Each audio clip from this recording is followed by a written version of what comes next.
27, 26, 25, 24, 23, 22, 21, 20, 19, 18, 17, 16, 15, 14, 13, 12, 11, 10, 9, 8, 7, 6, 5, 4, 3, 2, 1, 0. And there isn't one of us that doesn't want to be someplace else. This is what we do. Who we are.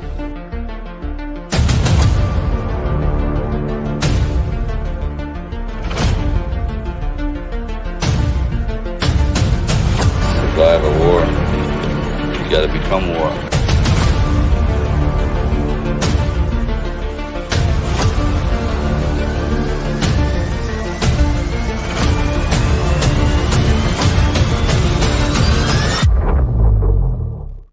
Boom. And welcome to Rambo and Frens. Happy Monday. What is it? It's afternoon here, but I guess it's probably morning to most of you guys.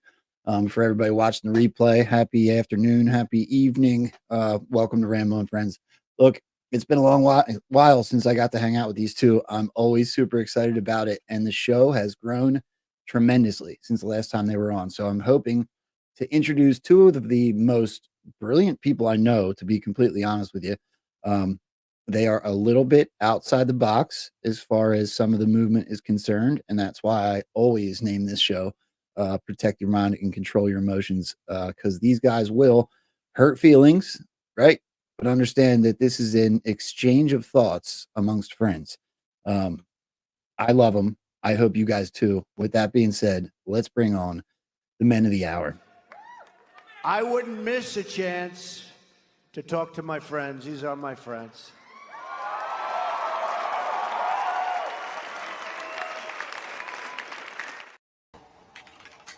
Boom. What's up, gentlemen? Hey, man. That's John, you just got back from hunting elk, bro. How'd that go? I did. Well, you know what? It's always awesome to get away and hunt. It was a hard hunt in New Mexico this year. So the cows weren't coming into estrus, so the rut hadn't really started. Makes it hard to get within 50, 60 yards of an elk if you don't know where they're at. And typically what happens is they bugle a lot when the females are shooting out the hormones. It sounds kind of like humans. Shooting out the hormones. Whoa. Wafting them, whatever you want to call it.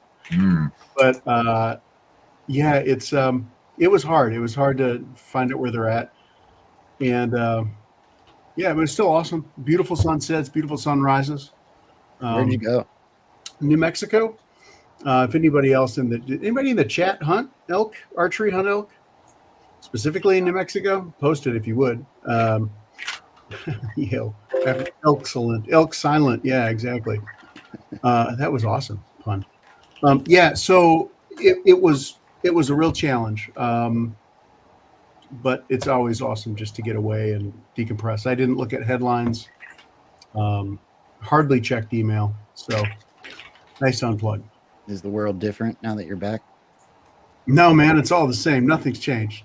It's just it's the same song, different melody kind of thing. Different cacophony, I would say. Cacophony. Different what? You broke up.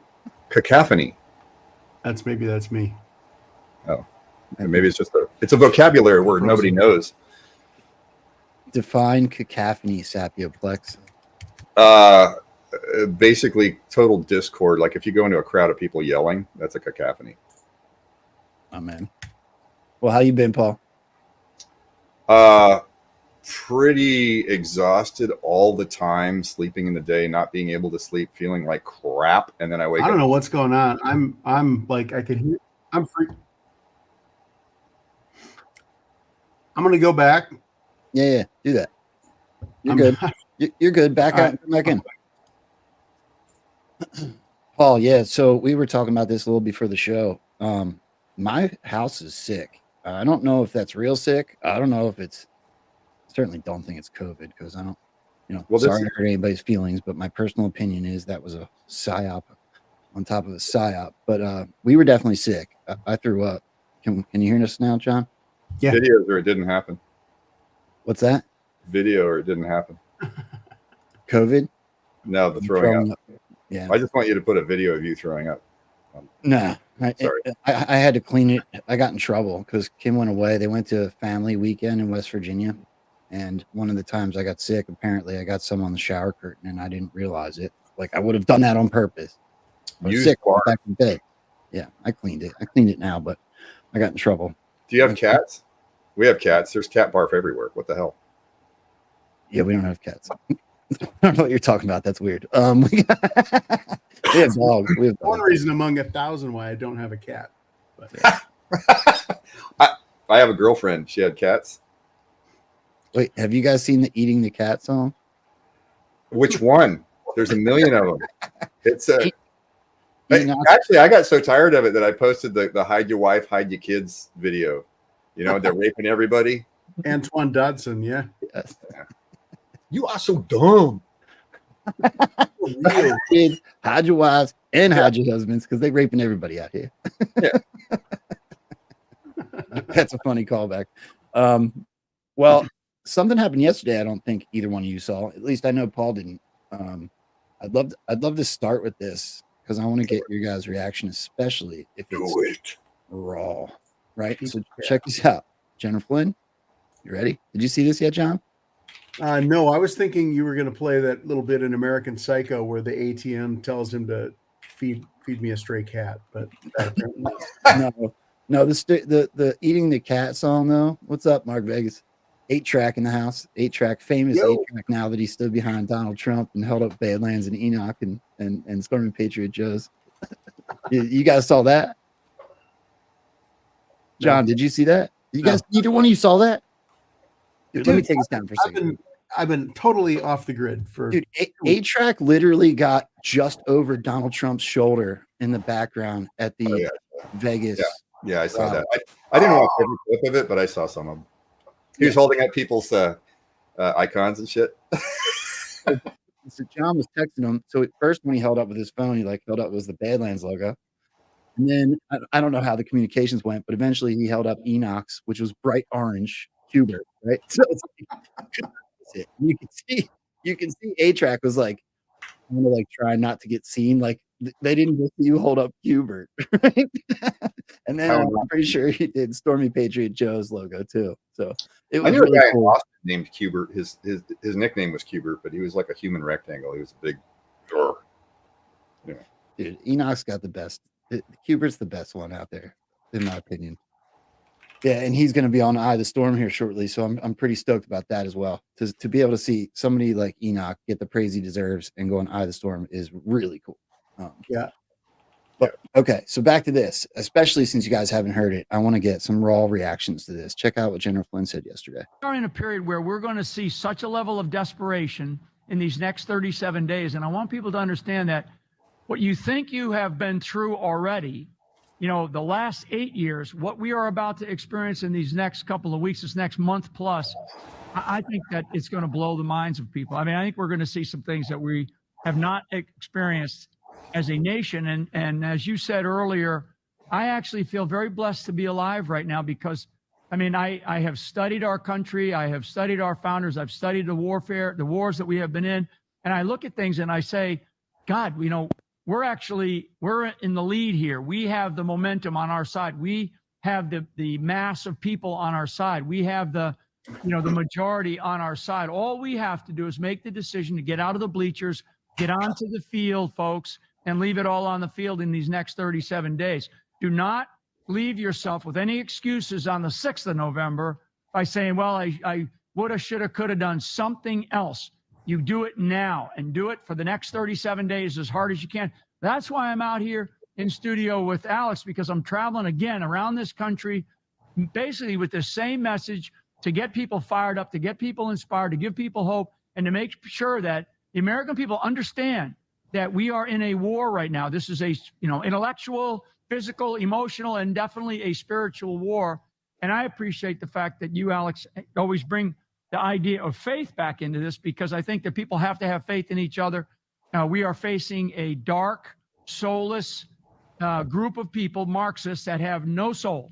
They are dark-hearted, and their idea about the way the United States of America should be is without a constitution, total control of the Supreme Court, total control of our lives, own nothing, be happy, as Klaus Schwab has stated many times and written about in his book, The Great Reset, which I hate to even talk about it, but I want people to understand, you have to understand your enemy. You have to read their doctrine. You have to listen to what they say. And the fact that I'm sitting here and understanding what our enemy is trying to do, because when I say our enemy, I hate to say that about somebody who is a American serving in our government, but these people are enemies of America. They've hijacked. Wow. Right.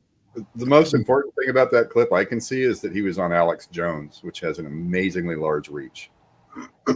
Oh, well, I'm not sure if you guys realize this, but General Flynn himself reached out to Eye of the Storm and was a guest on their show last week.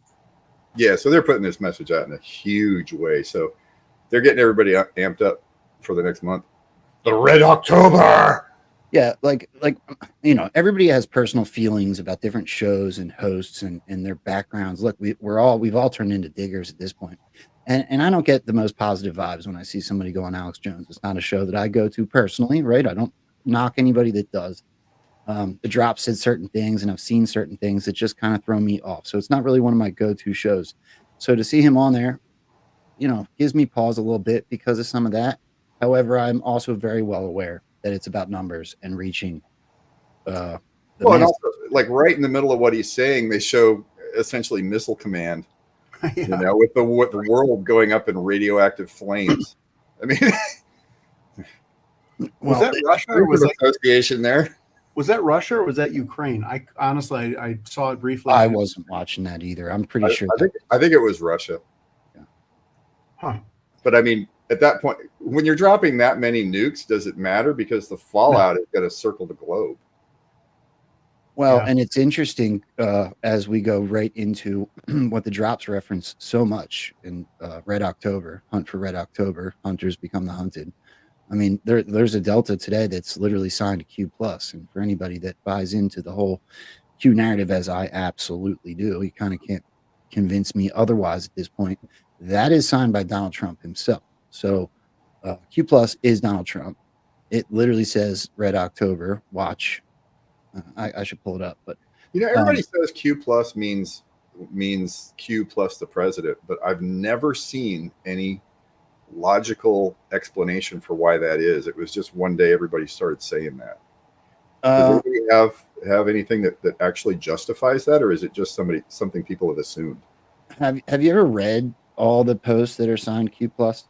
I've read every Q post at least twice, and some of them hundreds of times. I'm not. Yeah, that question wasn't to try to I was just asking. Every single one of them. I'll say this. It's a lot of reading, by the way.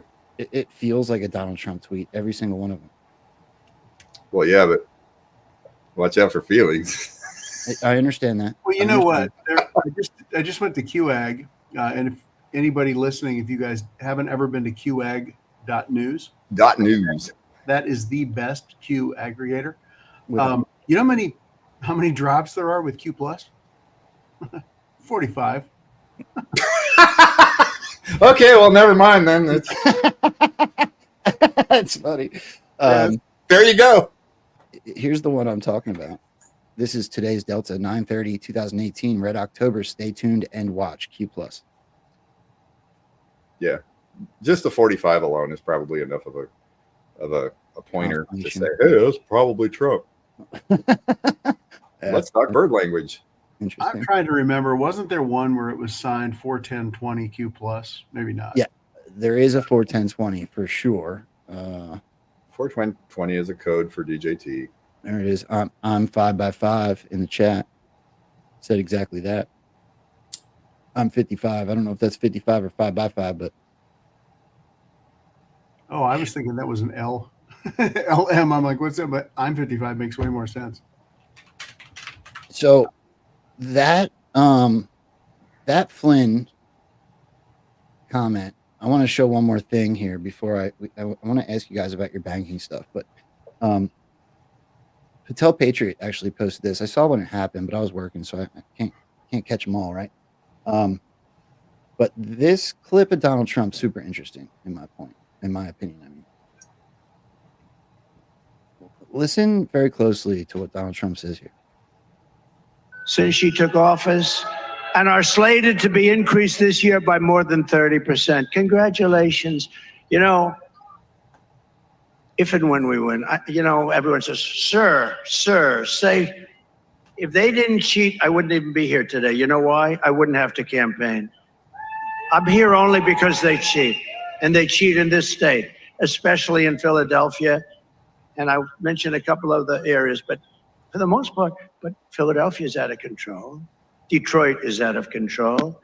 Atlanta is out of control. Places are out of control. Because if there was no cheating, if God came down from a high and said, I am going to be your vote tabulator for this election, I would leave this podium right now because I wouldn't have to speak. We wouldn't have any problem. We have to have a landslide because they cheat so damn much. We have to have a landslide. All right, now he said it once, and he's about to say it again. He says, I don't say when we win, I say if and when. And the post that I pulled this from John, insinuated something that I think many of us have talked about up to this point, and that would be, could it optically look like they steal it again? Yep. Right. Yep. We've talked about that. John said to me yesterday, he said, I think there's a decent chance or something to this effect that we see Kamala inaugurated and then it flops. Like we all thought was going to happen in 2020. Oh, you're muffled. What? Yeah, you're muffled. That's what we all thought was going to happen the first round. Right. Yeah. Why not do it again? Why not make it hurt even more? I mean, the thing is, there's all sorts of ways you can spin a narrative to say, well, we had to let the criminals commit the crime before we arrested them. You know, who knows? Yeah. Right. By the way, as a passing aside, in regards to predictions, John and I have made big predictions in the past, and we've essentially stopped because we looked at the pattern of our predictions and the information we were using on the predictions, and what has become very, very, very clear is that this whole thing is designed so that, like General Flynn just did that thing yesterday, right? General Flynn is a very, very, very prominent pundit in this whole thing. He's a node in the psyop, right? Now, if he were on the show, he'd say, no, I'm not. I'm just blah, blah, blah, blah, blah. Okay, whatever. Sorry, General Flynn. I just don't believe you. But the people who are controlling this show actively put out information so that no one can make accurate predictions except their people. That way, their people are always elevated, and anybody else who's trying to be smart isn't. That way, they never lose control of the message.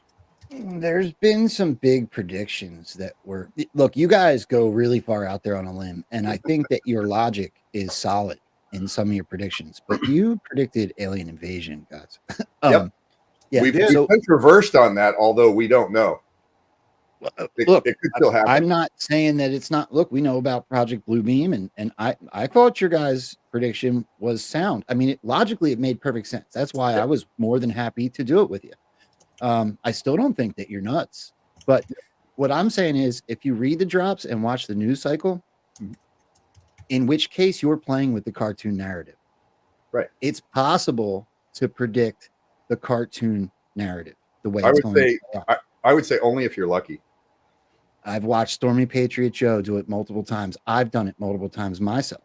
Okay. I did it with I wasn't the only one, but many of us did it with sauce for the failed assassination attempt. Right. Well, you can go to a casino and win sometimes too. That's true. Stormy Patriot Joe predicted a false flag event the day before the Georgia school shooting. Right. And said he said the drops are saying this. It looks like this is going to happen very shortly. The next morning we wake up and Georgia's schools shut up.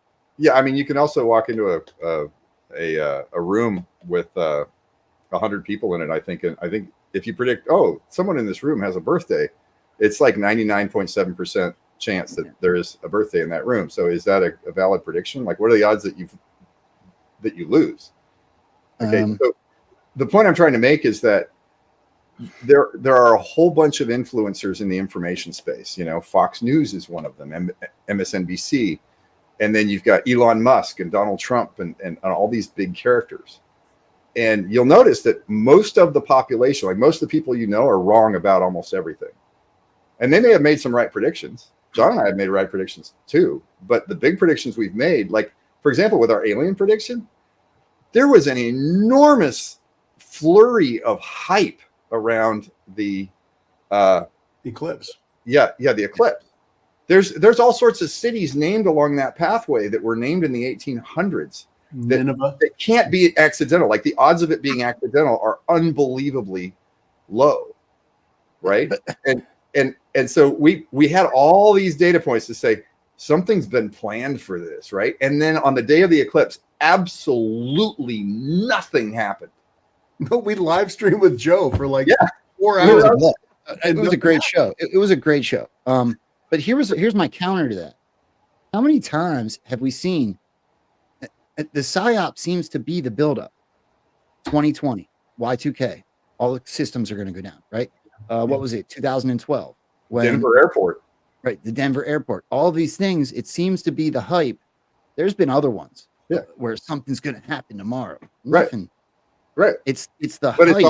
it's always baby steps, and it's always a grind, right? Because they're always making everybody think something's going to happen, because that's how they get people engaged in watching, right? And they get they're basically through a series of exhausting repetition, they're getting everybody to realize everything's screwed up, and here's the top priority items that have to be fixed, so that when they fix them, everybody's happy about it, and they're placing blame on the party that is intended for the blame to be placed on. Yeah, I agree with you. I want to go back to You're muffled. Why does it do that when I'm on with you guys? It hates you. Yeah, that's weird. Dave gave an answer to the question you asked earlier about the Q plus stuff, and I actually think his answer is pretty legit. Trump has posted many memes with Q plus, on the photo over his shoulder many times. It's certainly not 100% fact that means anything, but it's interesting.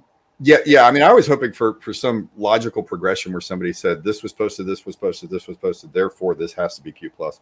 And I don't think that kind of attribution is going to exist. But I mean, just the fact that there's 45 Q plus posts, it pretty much screams out, yeah, it's Donald Trump. Yeah. Well, A-Track just posted something tippy top, and I remember that where, hey, can you get Q plus to say tippy top? Cool. That's a good point. And there it was. Yep. So I've forgotten more than I remember about the Q post. That's true. Yeah, I was going to go back. I've just come to the conclusion that that's Donald Trump, and now when you ask me, I can't remember why. Let's listen to the last part of what he says here, and then we'll get into the banking stuff, because we got a special guest stopping in at 1:00. Right, Mike?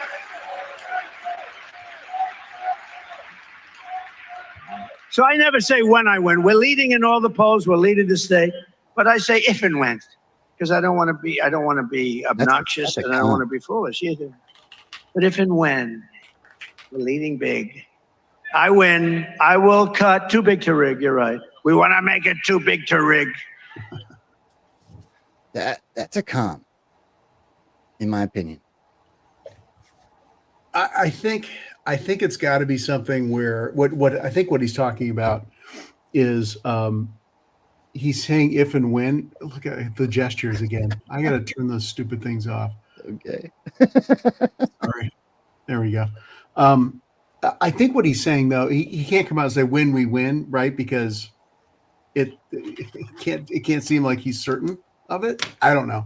That was my one reaction to it. But my scenario in this whole thing is that there's a Kamala, like Trump wins, right, by a small amount, and the lefties gnash their teeth and they get pissed off This is the one where Kamala doesn't get inaugurated. But the lefties get all pissed off about it. Oh, and I think sometime between now and November 6th, the next 36 days, I think Biden is going to issue an EO. For this scenario to be right, he would issue an EO and he would say, I've directed Space Force to monitor the election electronically as far as they can, just however that might be.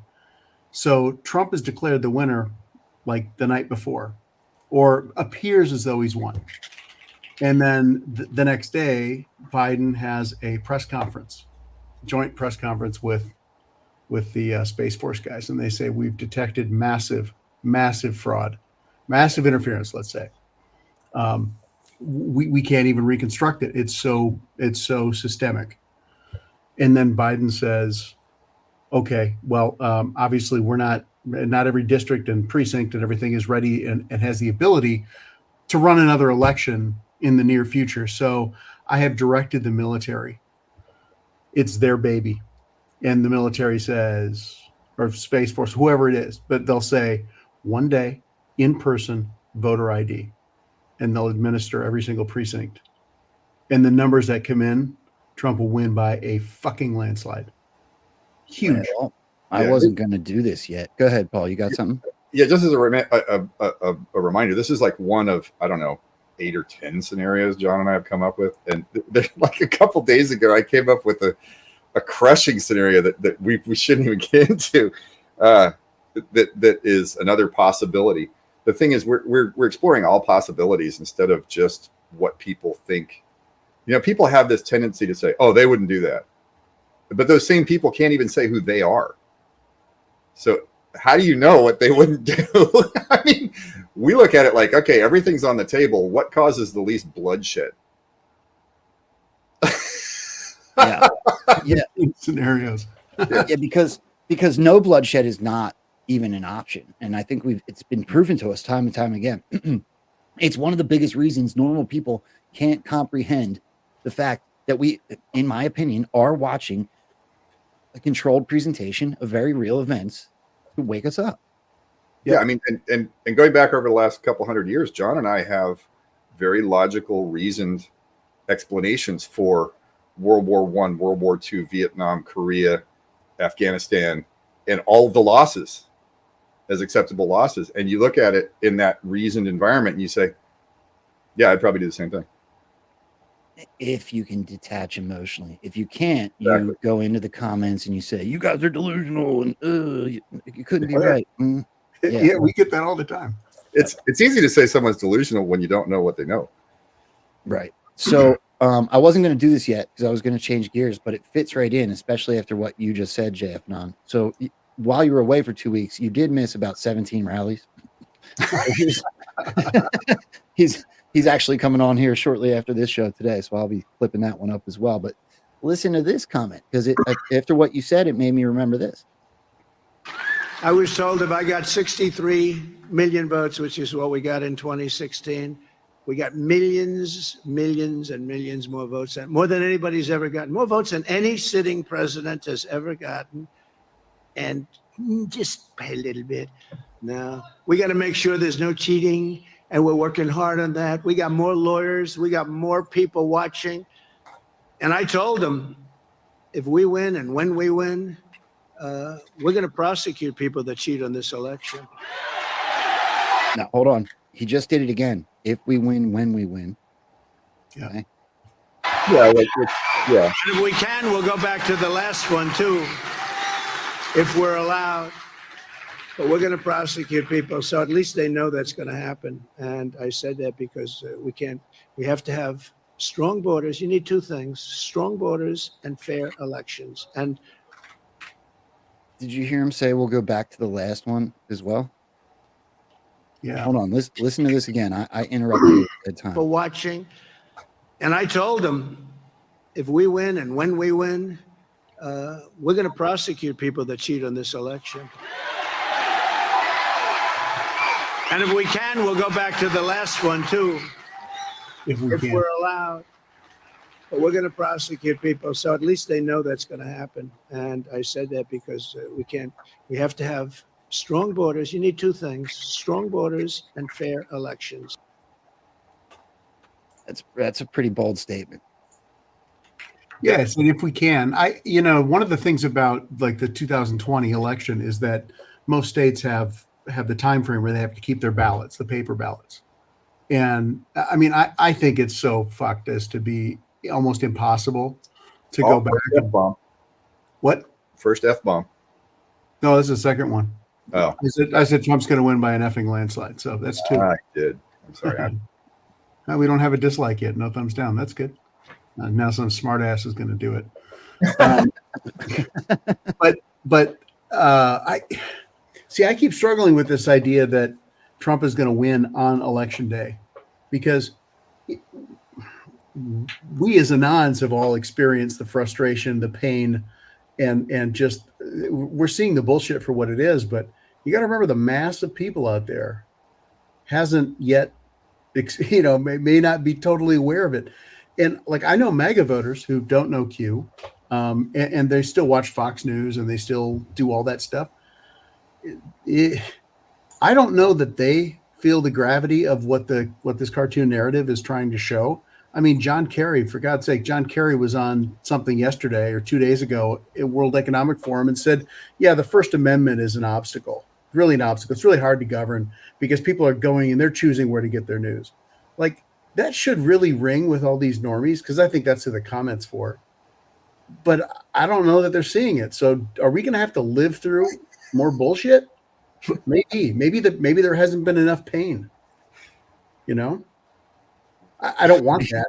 I want to be really clear. I don't want that. But I mean, this is where Paul and I were saying, well, shit, what if Kamala gets inaugurated? Oh, that would be so painful.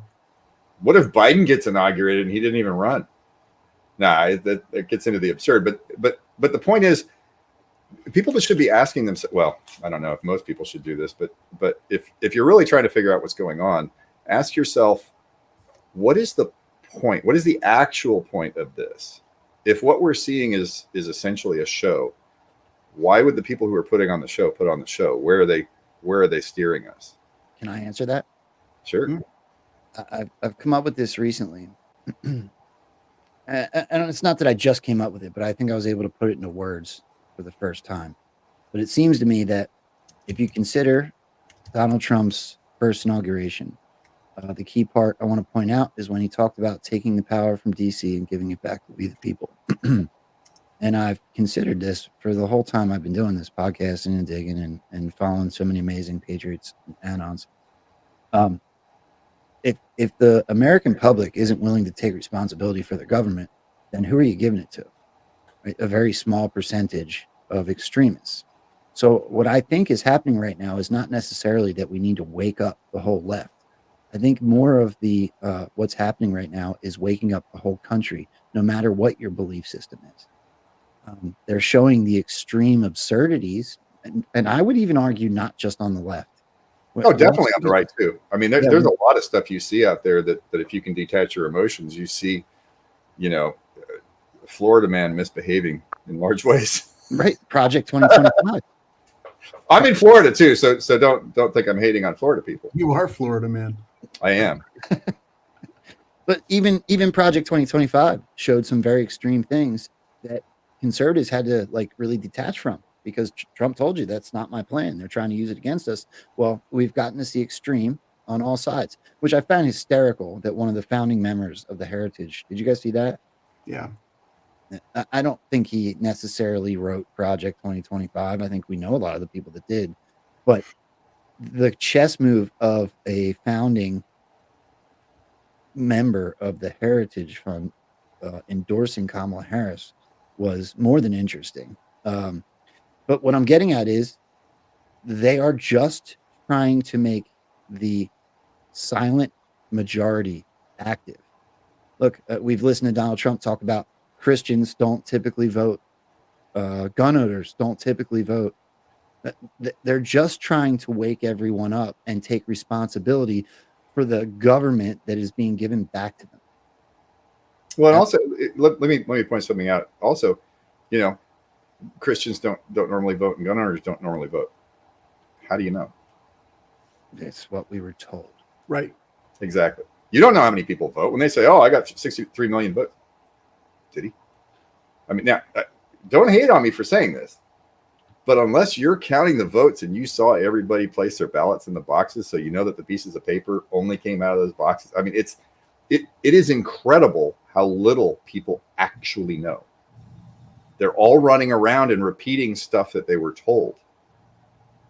Well, and we had this debate on the Liberty Den the other night, and I certainly don't want to make it a pile-on with those guys not being here, but I was pretty standalone in my belief that there's either much closer to full media control than what they believe, which is that we're looking at moves and counter moves, and the media is just reporting on it. No, I've got many people agreed with me. Some thought I was delusional. That's okay. Like I said, this is an exchange of ideas amongst friends, right? This is not about a fight and being emotional. But I know you guys are more of the belief system than I am, which is we're looking at 100% messaging, and there doesn't necessarily have to be fact behind almost any of it. And that's very hard to grasp, but it's a reality. We only know what we're being shown. And if it is just amplified messaging, then that should be considered. Yep. That's exactly what John and I do. Yep. Is we read through the information and look for things that can't be faked or things that are extremely improbable to be faked. We look at patterns. Patterns are the big thing. Yeah. Like look at, I know everybody in the chat's probably familiar with our Percival theory of Roosevelt and John Pershing and how all of these patterns from the time of Teddy Roosevelt, the end of his first term, really seem like TR did something. We think it might have actually been sooner, but it may be just a different higher level cartoon narrative. But all of the great men that served in this, some as president, some as vice president, generals, all this stuff, all the way through Eisenhower and beyond. And beyond, basically up to Obama and Trump. Yeah. I mean, it's a big pattern. And so what people think they know because that's what they've seen their entire life, there's a larger pattern than your entire life here. Yep. Hey, Joe. Yes. So I threw a link in the private chat. We don't have to go to it just yet, but it's just more kind of absurdity, and it illustrates why I think we need to have more pain. Now, again, it's all controlled. Okay, like this woman goes on Bill Maher's show, and she says basically, well, we need to dissolve this. Biden should just dissolve the Supreme Court because obviously, since the Supreme Court said that Trump has all immunity, he must be like a king. So if Biden's then king, he can dissolve the Supreme Court. And then people in the audience clap. Now, it could all be psyop, and they have operators in the audience. Like I would say it is all psyop. Yeah, no, I know. I'm trying to be generous for those who want to throw brickbats at us. Yeah, no thinking person could actually go say those things. No. Let's listen. I want to see what you're talking about. This will piss you off if you don't control your emotions. For sure. You'll be like, Yay! yeah, right. That's what it sounds. You know, the Democrats had like elected people. The Supreme Court is completely his. You know, I mean, it's so disgraceful, this court, that it shouldn't even be allowed to be called the Supreme Court. You know, I mean,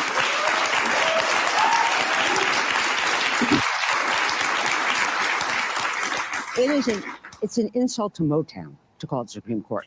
So it's not even a court. It's Diana Ross and the Supreme. The court of Louis XVI was a court. You know, I mean, basically, it's a harem. Okay, it's a harem. It's Trump's harem. So I always feel sorry for the three real judges on the court. You know, I know a lot of people have jobs, not me, not you, and you have to go to work every day, and there are people you don't like at work. But can you imagine having to go to work every day? Alito, you have to go to work with Alito, with Kavanaugh. You know, I mean, it must be horrible. So, what Biden should do, not that you asked, but when they passed that law, the Supreme Court passed that ruling, you know, where they said, you're not the president, you're the king. which is what that ruling is. You can do whatever you want. You can never be, responsible. I thought, Biden's still the president. No one seems to notice, but Biden should dissolve the Supreme Court. Dissolve the Supreme Court? What? President, I'm the king now, like you said, and go home. Okay. Good to see you're centrist. So it's so fucking ridiculous. Like, really? There are people in the audience that are clapping? Okay. So this is all comms. It's all to continue this idea or this support the concept that, yeah, there's all these people that believe that they could dissolve the Supreme Court. At least there was whoever was clapping and cheering in that studio audience. It's 100% emotional pull. 100%. Yeah. There is no person with an IQ of 100 or greater who would go on a show and say that.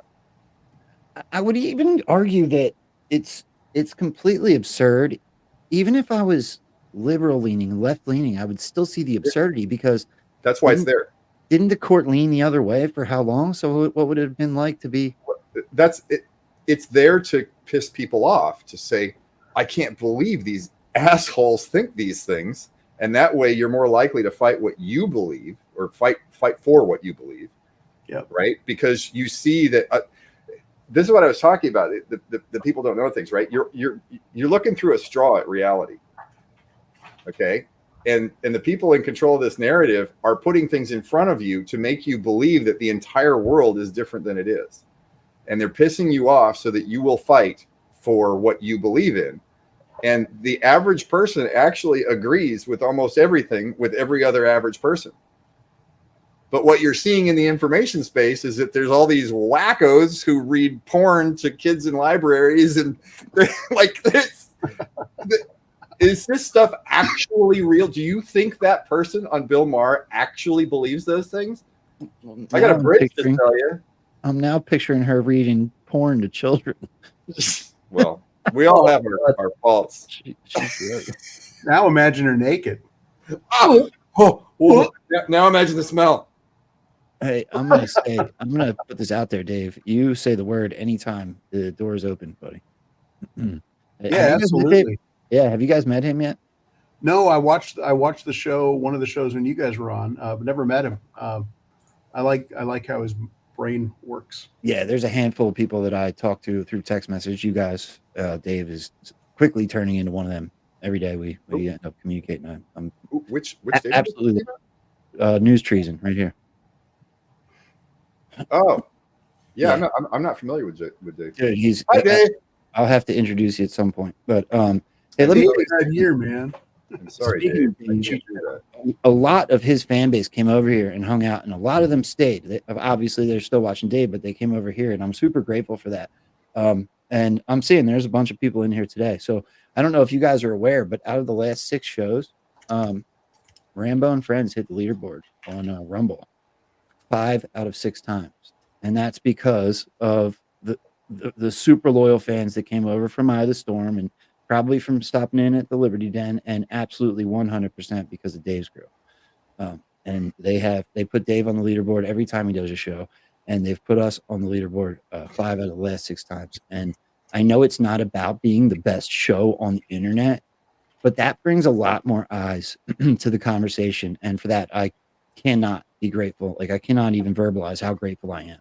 So if I could ask you guys to hit that thumbs up. Oh, somebody must have been joking.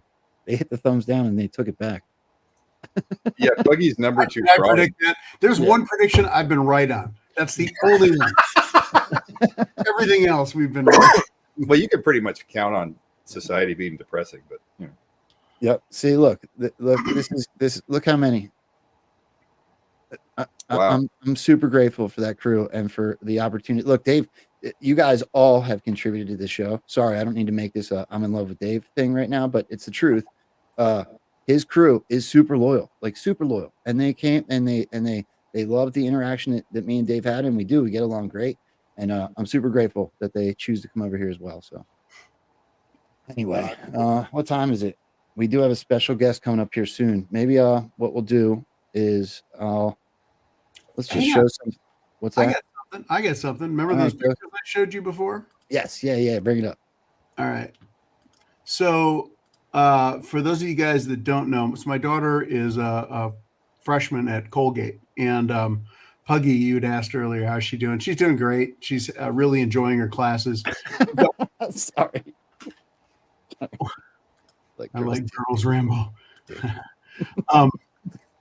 Anyway, so one of her classes, coincidentally, is the history of war and Holocaust from in Germany from World War I to World War II. So it's just totally up my historical alley. And so we've been brainstorming about this, and she's like, Dad, I had no idea. I didn't think history was interesting at all. You'd always talk about it and I'd tune you out. And now she's like, no, I this is really cool. And so she started reading all kinds of other stuff on her own. So I'm really proud of her. Anyway, she sent me this picture on Friday. She went to this lecture. I just put it up. You've just been fucked by Psyops. This is at Colgate. Colgate University. This is not a bad college. This is a good college. And they're basically telling the students there's a huge psyop going on, and it's affecting your mind. Yeah, it's crazy. I can read that stuff. I'll quickly read it, I suppose. With AI generated content, social media influence operations, micro-targeted advertising, and ubiquitous surveillance becoming the norm, we have entered an era of psyop capitalism. This era is characterized by fabricated hallucinations and manipulations intended to influence our senses, perceptions, and beliefs. This talk delves into the history of secret military, intelligence, and technology programs that have paved the way for our increasingly strange present. Wow. It's like By the way, the machine. Can I use this opportunity to make a point about hallucination? Okay. When you read a book, let's say you're reading a novel, and you're visualizing what you're reading, you are literally hallucinating. Yeah. Because in your mind's eye, you're experiencing something that's coming in through textual form. It's interesting. So when you look at the information space, it's doing the same thing to your mind. Your perception is largely a hallucination. That's what is behind, I believe, when people say, "Oh, we're living in a simulation." It's not a simulation. It's a manipulated understanding that's coming in by way of information. I don't mean to sidebar it, but can I ask you a question? Because, okay, everybody knows at this point that my background is in heavy for years in addiction. And I have, at this point, absolutely 100% replaced this information space, digging, researching, presenting with. I've replaced that old habit with a new. Right. It's a new addiction. drug. I want a new drug. Right. That's why it has songs there. So do you think that it affects in similar ways then? Because some of those chemicals were making me hallucinate. Well, yes. I mean, your brain produces chemicals too, dopamine, right? Yeah. All of the addictive behavior that they talk about in social media and all that stuff and video games and all that is based on creating a repetitive dopamine rush. That's addiction. Yep. Well, you know what I find really funny on this? Did your daughter go and tell them that you presented about alien invasion? Hopefully not. It says I think she's probably not referring to me in that sense. Hey, professor, you got to check out my dad's show with Joe Rambo and Sapioplex. F. Can you show the other picture? Yeah. Hang on. Stop screen and present. Not the hat. What? No, he knows. I think he knows. All right, it's there. So this is her. She's at the lecture. That's the opening slide from 23rd Special Headquarters. How crazy is that? I pointed out to John how nice her ankles are, and that didn't go over very well. You're a creep. Yo, wait, can I say something? God. Wait, go fuck yourself. Three. Who needs sponsors? I'm just gonna put a swear jar when John's on. I'll be able to quit my job in no time. Welcome to our swear garden. I want to say something, and pure speculation, right? But I I am, like I just said a couple minutes ago, of the belief that our information space at this point is more controlled than not. Let's just put it that way, right? I don't have to say full control, but we'll say more controlled than not. I think it has to go with everything we were just talking about. They are absolutely manipulating the population globally, really. Some Yes. of which we're not positive on why. Some of it may be because we're at war and it's really not aimed at us. I think there's multiple operations going on at once. But what I'm getting at is Hollywood and the music industry is on Front Street as hell right now, right? Everything that we talked about as Anons years ago is now hitting the messaging, the news, the mainstream media, P. Diddy and you know, one leads to another, right? The Q drops are lining up with that. If we're already of the belief that the mainstream media, like I just said, is under some level of control, well, what other institutions have they used to infiltrate and take over this country? Well, one would be absolutely 100% the schooling system, the indoctrination camps. And now they're teaching about psyops, and the first freaking slide is the freaking Ghost Army logo that the Ghost in the Machine videos used. Yeah, remember pre-show I told you I had an alternate interpretation of that.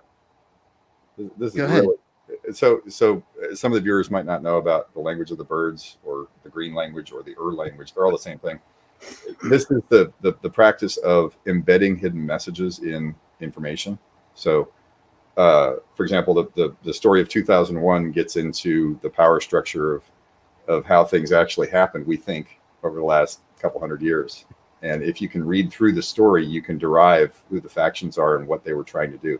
Anyway, without going into all that detail, there's a narrative about, for example, vampires. They die, right? And they become the undead. I believe that's a metaphor for when you change your worldview substantially, the old you dies. Okay.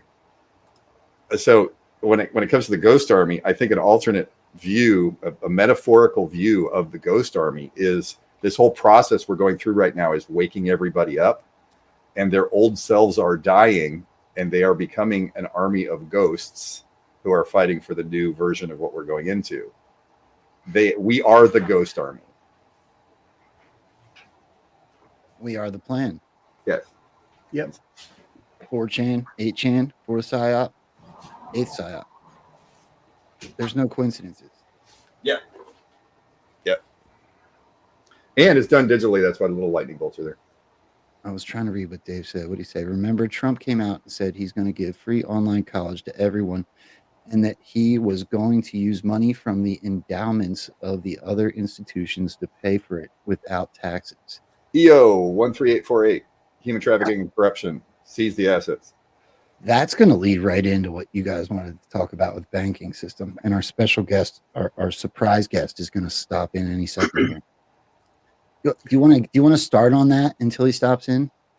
How about we just give a quick overview and then we'll talk about it after, unless Okay. you guys wants to. Yeah, quick overview. I came up with this idea a few days ago, and John and I have been kicking it around, and we can't punch holes in it so far. But essentially, EO 13848 says if you do human trafficking or corruption, which corruption is vast, right? If you do anything illegal, then we get to steal your crap, right? Well, I shouldn't say steal.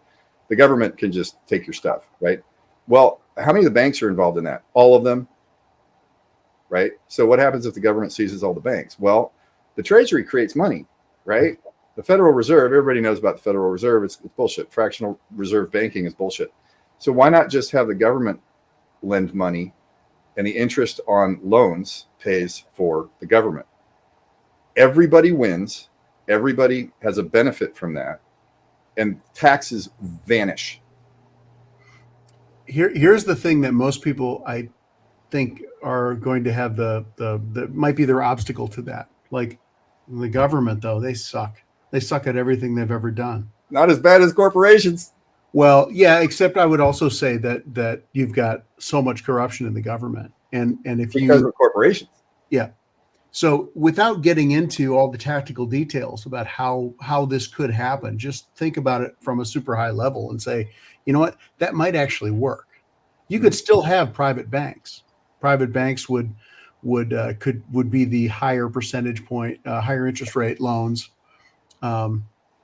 But then again, if you're qualified to get a loan, why would you go to the government? Well, and also when you get a loan from a let's just say a home loan, you buy a home for a couple $100,000, you get a loan. Within 6 months or a year, the bank you get the loan from sells it to some bigger factoring company, and then it ends up in some clearinghouse in a bucket of bad loans, and then you have too big to fail, and and then you have the crash of '09. I mean, why do you think that crash happened? Well, to sell the idea that the bank shouldn't be doing home loans. I mean, when you consider the amount of money that's necessary for taxes right now, I think it's at $4.5 trillion, or let's just say $5 trillion. If they go and eliminate 80 or 90% of the government, state and local, then you only need $500 billion, and you're going to be making trillions off of the bank loans, right? No one's going to shed a tear that the banks don't exist. Who's going to say, "Oh, darn, JP Morgan is gone"? Think about this. There's a scary aspect. It sounds like the government would be in control of our money. But in a way that was fed to us as fear porn with a central bank digital currency. Mm-hmm. Right. Would you rather have corporations making central bank digital currencies and having a private Federal Reserve, or would you rather have the Treasury create money and manage the money supply? They can manage the money supply by just increasing or decreasing the rate at which they make loans. It could still be an asset-backed system. I mean, it doesn't have to not be an asset-backed system. I think that's the big thing about the CBDC is that we're still not going to be it'll still be fiat. You could have an asset-backed system. We haven't fleshed this thing out. I understand that we've been talking about this for maybe a couple weeks tops, and I've been out. It's only been a few days. It seems like weeks. Trump is definitely, every time, it feels like every week there's another thing he's adding. No taxes. What? Every couple weeks, it seems like Donald Trump adds another thing to the list of things he's no longer going to tax. It's all baby step NLP leading to, I think, what's going to happen. He's slowly escalating the ideas. So when he says, "Oh yeah, these credit cards at 29%, that's usury. We're going to cap interest rates at 10%." What he's getting used to, or what he's getting the population used to, is the idea of changing the regulatory system around lending to limit the damage, right? Well, a more radical expression of that is what John and I are just suggesting now, which is, why do we need fractional reserve banking if we have a treasury that can loan? I mean, the government's supposed to regulate the banks to make sure they don't do anything wrong, right? How about it just regulates itself? That way, you can't have corporate capture of the regulatory system if there's no corporations to capture it. Right. And that's what we were talking about this morning, which is that JP Morgan, too big to fail, right? They've more or less captured the regulators. Number one, explicitly, because they're too big to fail. So the regulators know that there's bullshit going on in the books, but they can't really do anything about it. So JP Morgan essentially owns the regulators. Well, if the government got into the banking business, again, this is the leap that even as I say it, I'm like, there's the emotional part of me, which is like, holy shit, the government can't do anything right. We're going to give them the banking industry. But wait, but the reason I propose this is, over the last 100 years, we were talking about these macro patterns. Mm. The corruption having to do with money has been so off the charts that no thinking person would think it was okay, right? Why? And so there has to be a solution to that. And taxes, I mean, every Western country is taxing the shit out of their population, and the bankers are making more money than that. Yeah. It seems like two puzzle pieces that you go, it disappears, and everybody's happy, and everybody says, "Oh, whatever happened is good." If we come full circle to why this process is playing out the way it is, and my logic on an asleep population that needed to take responsibility for the power they're about to be given back, then this would make sense, because why people are gun shy and feared up about the possibility of government being in control of such things as your finances is because we're used to these literally the slave system that we've been taxed through. We're feared up because of the messaging we've seen in China and the CCP, where they can turn your money on and off. We're feared up because the people in charge were globalists that wanted to take over the world. So Now, we're if told. our government is giving back to us and we have legitimate power, the power from DC is given back to we the people, then what you're saying makes a whole lot of sense. And I'm even going to throw this on because I know neither of you saw it. I think what you just said completely legitimizes what Donald Trump says here. Trillions of dollars under our feet, and let's use that to make America rich again. Is that okay? We'll pay off the debt. We'll reduce your taxes. It'll be a beautiful thing. You'll never have this. It'll be a renaissance. It'll be a golden period. It'll be a beautiful period. Whoa, right? Yeah. How are you going to do that? And the thing is, if you eliminate the big banks, savings becomes a treasury function for the most part, for standard like checking and things like that.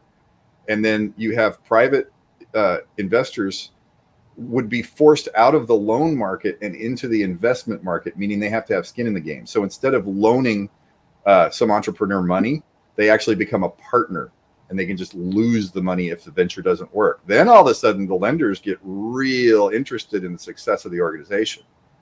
Everything about the capitalistic process would benefit from this. And the only argument is, oh, the government's corrupt. But if you look at why the government's corrupt, they're building a picture for why the government's corrupt. Well, it's criminals, right?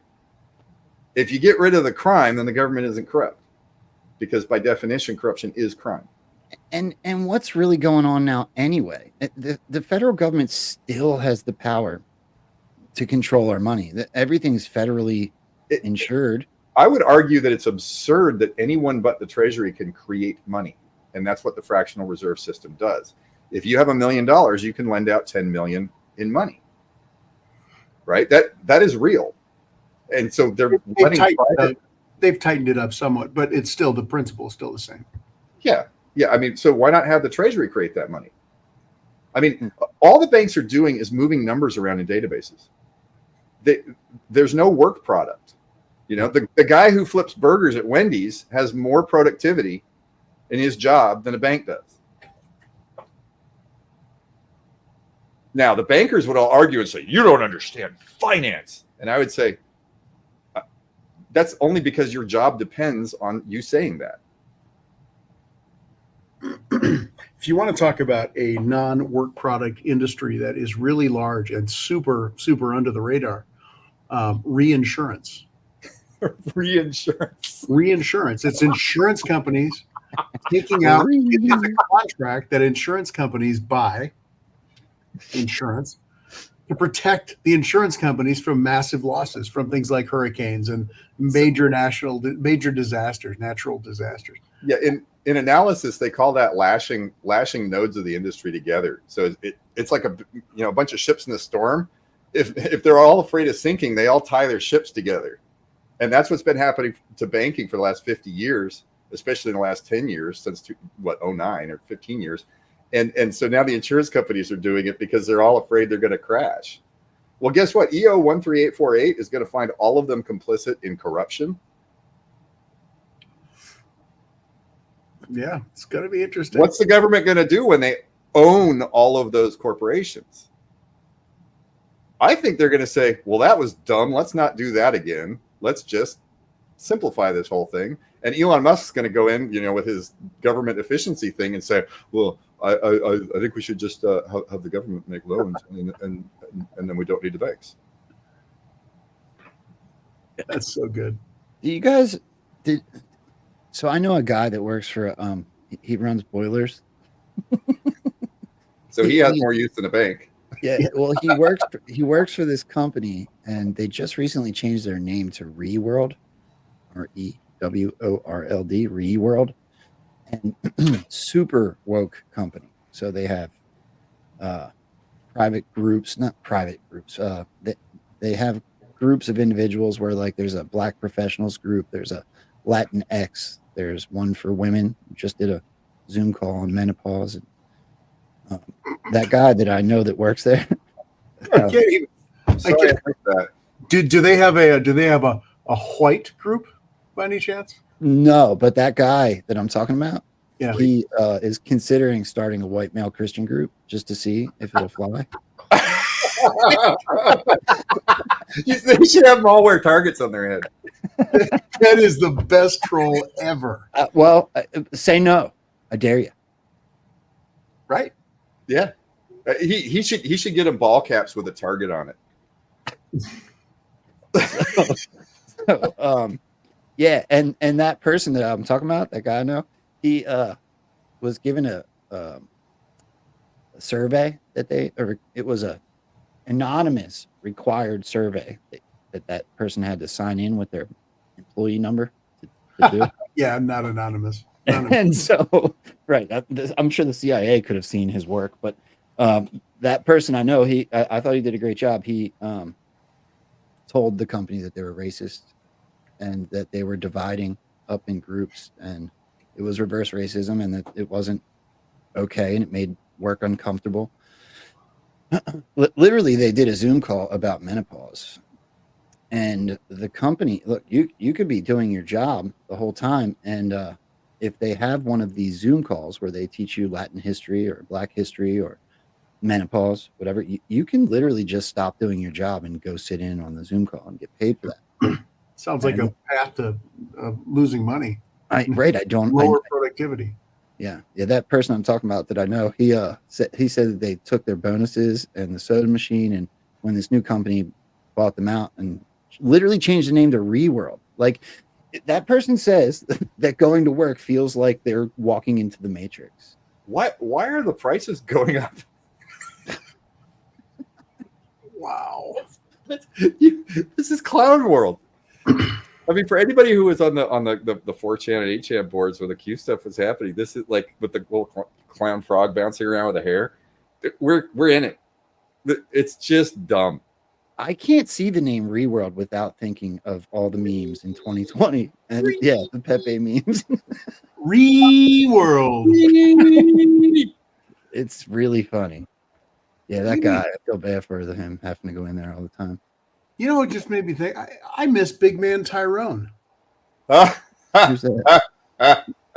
He's the president of Kyrgyzstan. Do you ever see him? The black guy from like Nigeria or something? Yeah. Well, yeah, he's actually in New York, but John and I considered paying him to make a video. We thought about it. He'll do a promo video for you. You give him a script, and if you want him to be president of Kyrgyzstan, he's got the uniform. He'll have the flag. We should do that, man. Yeah. That'd be a blast. We should pay him to make a leader for Rambo, or an outro or something. I would love that. Yeah. That would be. Can I wait? I want to say one more thing about that ReWorld thing. So there was a big push when that company took over. My friend told me, and they wanted them to all put stuff out on their social media. It was like a real push to like make a ripple, so that the world knew about ReWorld. Oh my God! Think about this. You can't get a job if you say anything that they don't like, and then they pressure you to say the things that they like once you have a job. Could you imagine? Can you get more corrupt? 172,000 followers on my Twitter account. Can you imagine? And those people, 90% of them are very aware of what the term "re" has meant over the last 4 to 8 years. Imagine if I put out, even if it was positive, ReWorld ad on that Twitter account, on that X account. Can you imagine the reaction they would get? It's not the one. My friend would get fired. Right? Well, I mean, at least your friend would make some money in a lawsuit. I mean, you could help them do that. I was going to help him start his white male Christian group. White pride. Yeah. So my friend looked into the rules, and you only need 3 people that agree, and then there's a set of paperwork that you do, and then he has to find 3 white people who work with him. Well, that's the crappy part. Like, look, nothing. What I'm doing right now is pointing out the absurdity in the liberal message that has become woke society, especially in these types of companies. Starting that group is legitimately just pointing out the absurdity as well. Look, I don't think anybody wants. We shouldn't be propagandized at work. I don't care who you're sleeping with. I don't care what your skin color is. I don't care about any of it. Yeah. This is and remember when I said that most the average person on the street agrees with almost everything compared to all the other average people. Everybody agrees with you. It's just what you see in the information space makes it look like there's a whole bunch of people who don't. Mm-hmm. Right? Go try to find somebody who is as extreme as these videos that are being passed around. They exist, but then you have to ask yourself, well, it's a really small percentage of people who are actually that crazy, right? So are they acting? It's such clown world that it feels like it couldn't be real. And I would argue it can't. So so that person was telling me about these meetings they have where they do inclusivity moments.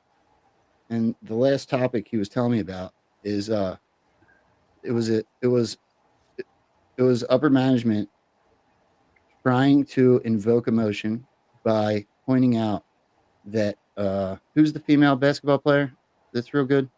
Caitlin Clark. Yes. So white girl.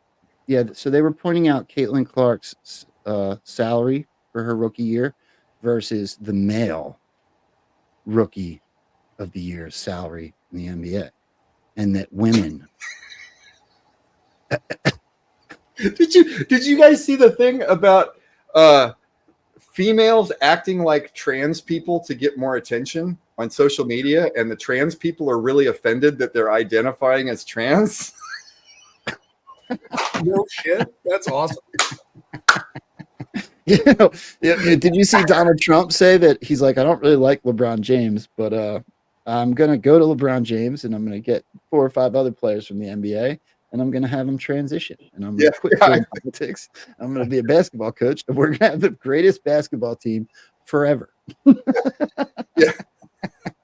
Female, we're gonna be the champions of the female basketball league forever. It's absurd. It makes no sense. The NBA and the WNBA are not the same company. Maybe they could use some of that sexy red lip gloss. Did you guys see that?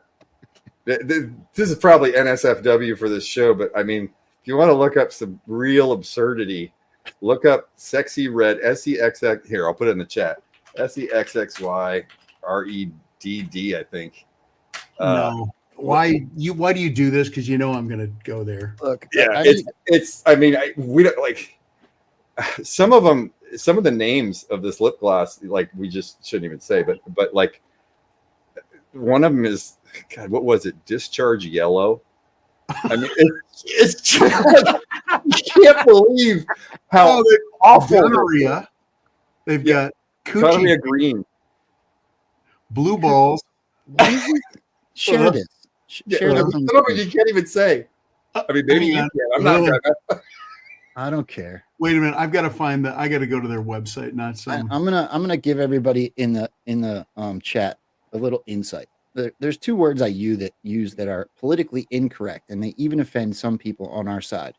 But I want you to know that I mean them in the most 80s and 90s senses of the word.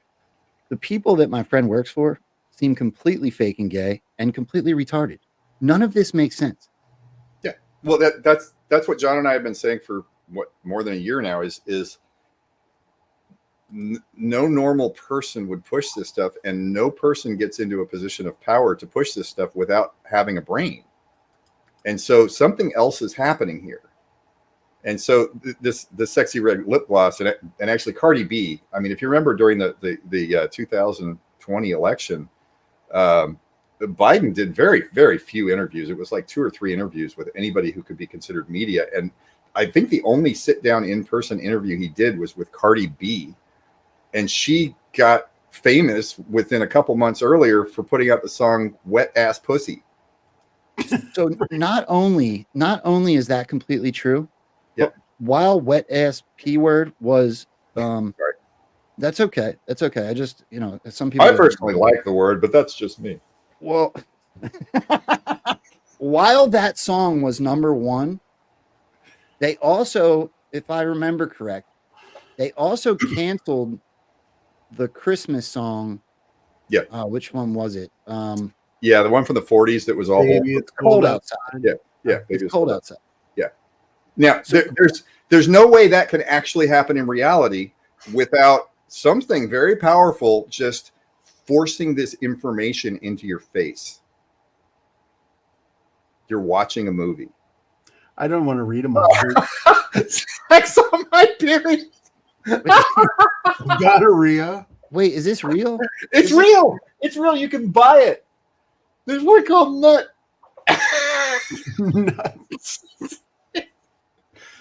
Hey, Aaron Pauling, this has to count for like 10 Bro. fuckings, 10 All right, F-bombs, right? I'm taking Yeah, yeah. But the thing is, this is editorial news content. We're bringing you something you may not have been aware of, and we're doing it to illustrate that no thinking person's behind this, other than if they're thinking about something different than what it appears to be. Right? They're leading you down a path, showing you how dumb things can get if you're not smart. They're encouraging everyone to think for themselves, because the only what's to stop somebody from putting out lip gloss like that? That, by the way, your 11-year-old's going to see when you go to Ulta.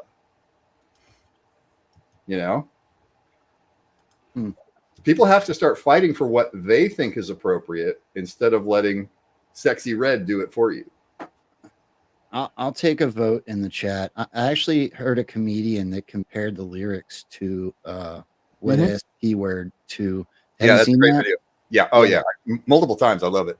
Yeah, some people in the chat are saying they never heard it. If everybody is an adult enough to understand that the language is no good in this clip, if everybody agrees, look, be very loud in the chat if you do not think I should play it. We'll keep going Or just mute for a little while. Yeah. Maybe. Yeah. Well, I mean, your kids can see this on the internet.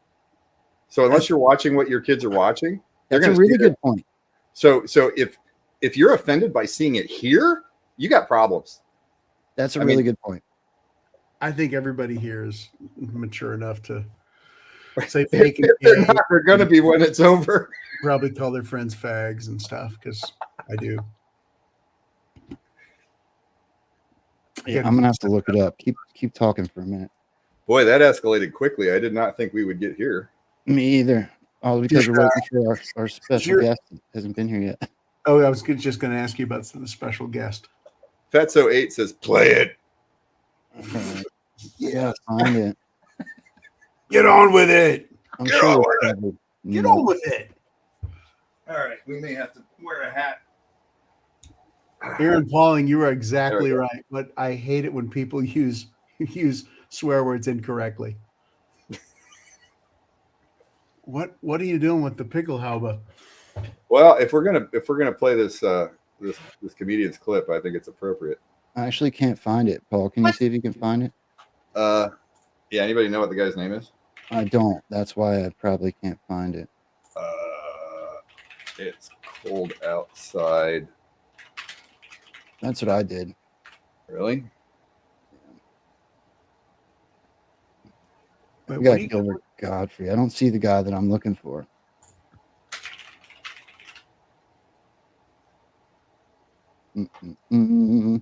Bear with us, folks. I mean, this is worth it if you're unaware. Yeah, I can't find that.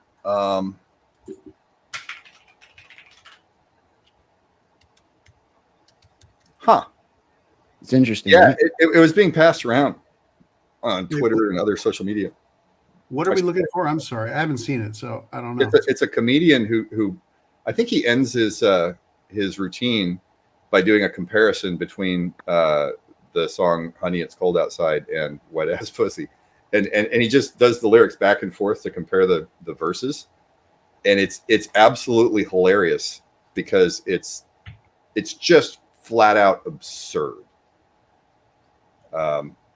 Yeah, is it Gilbert Gottfried? No. Although, if you want something completely absurd with Gilbert Godfrey in it, oh, he's awesome. Look, no, is it? I think I got it. You got it? Yeah. How did you find it? I don't think he has it. Well, just hear it and just tell me. We can't hear it unless you share it.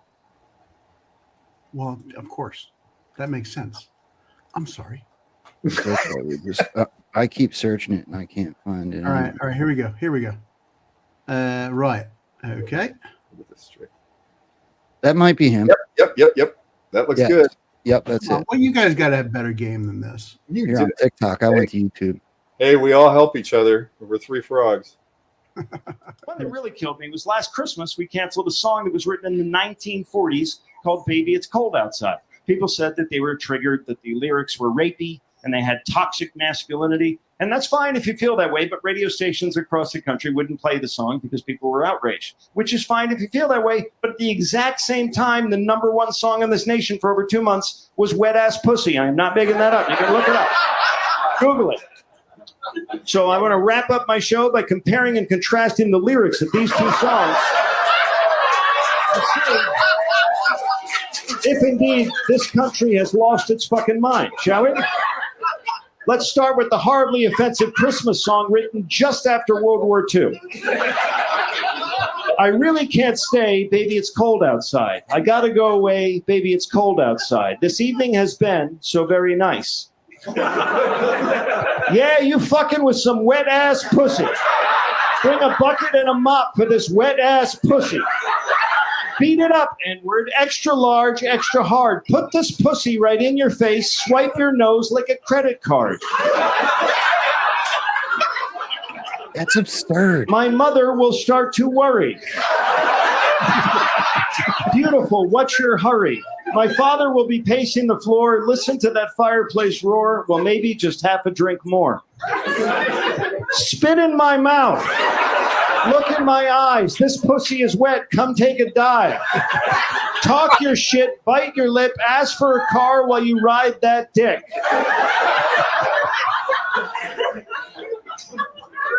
My sister will be suspicious.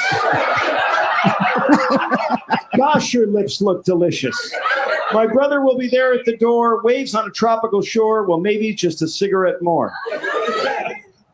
I don't want to spit. I want to gulp. I want to gag. I want to choke. I want you to touch that little dangly thing that's swinging the back of my throat.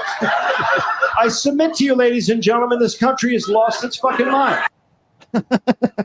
There's no way that they could do those two things at once and have it make any sense. This is so far beyond any person on the street's common sense judgment.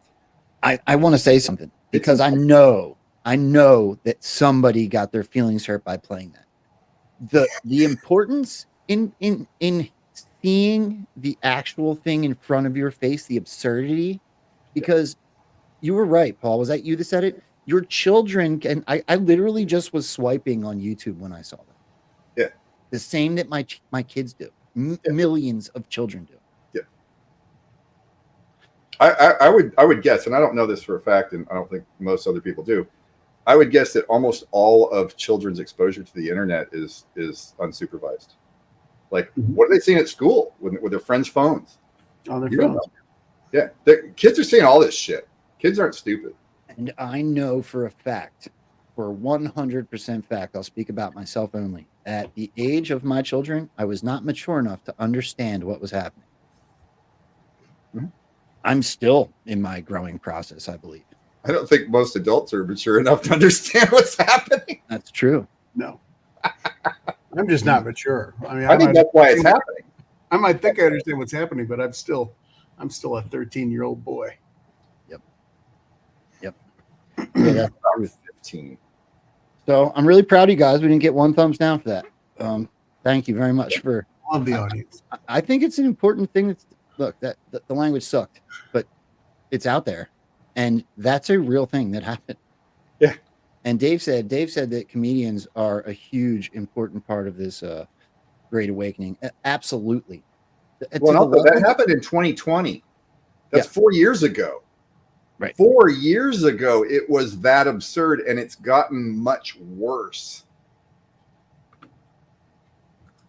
Yeah. So that's for sure. This shit isn't an accident. No. It's being done intentionally for purpose. Figure out what the purpose is and look at the patterns.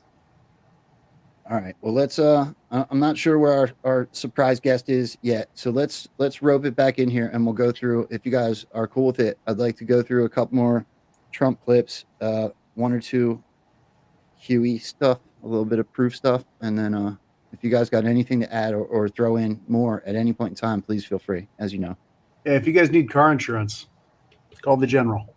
no, don't do that. Oh yeah. Car Gail made insurance. a comment. I think Aaron might have made a comment. Yeah, that's a patent helmet. That's a patent pot. I just had to pick a how. If you need health insurance, you call David Becker, though. Absolutely. All right. So listen to this one, right? Donald Trump says something in here that I find very intriguing. I think you guys will pick up on it right away. I don't even have to tell you.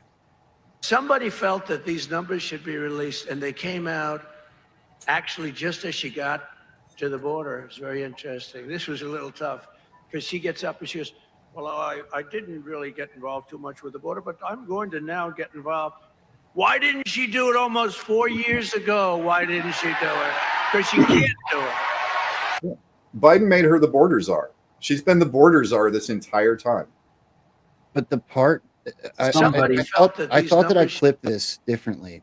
But listen to the very first thing he says, because the second she finally did go to the border, somebody, he says, right, quote unquote, somebody releases all these numbers. Yeah. Well, who's somebody? Well, how often do people say, well, they did this, and they don't know who they is? The script writers, it's the time in the show where they need to release the numbers. Yeah, the director. The director, right. Is the word estate ever used for a gravesite? Estate? Yeah, I meant to look this up. Like when, like you know, like when you have like a family plot, is that ever considered an estate? No, you have an estate is two things. One, it's like a big home on a chunk of land, but it's also when you die, your estate is basically all of the shit you owned. Yeah, everything you own is your estate. Okay, I'll show you why I asked that. And Joe Biden is in Delaware sleeping right now in one of his many estates. One of his many estates. How did he get so many houses? He never was anything. He was a politician, made $151. What the hell was it all about? And that's why Lion Kamala Harris in San Francisco, a city that she is totally destroyed. That's where she is right now at a fundraiser. I don't know why fundraiser. They send her. They get so much money. You know, who get a lot of people send money. I won't tell you who, but people that you would not like very much. I could give you the names. I think I will release the names. Whoa. What if I? Whoa, right? Of course. First of all, you know how I'm always dissecting every word he says. He says Joe's sleeping at one of his many estates, okay? And then he's been calling Kamala Lion Kamala. Now, I'm not trying to make up a new conspiracy theory here, but that's an interesting word, the way he presented it there. He also called Chuck Schumer Lion Chuck Schumer. Right. And Lion. Did you guys happen to see my thread this morning on Gitmo? No, but is Lion, I mean, just how do we know is Lion? Yeah. I mean, are they acting and are they being a lion by taking on the role of a bad guy? Or are they lying in a grave? Yeah. Obviously, the main point would be she's lying and not telling the truth. I get it. Yeah.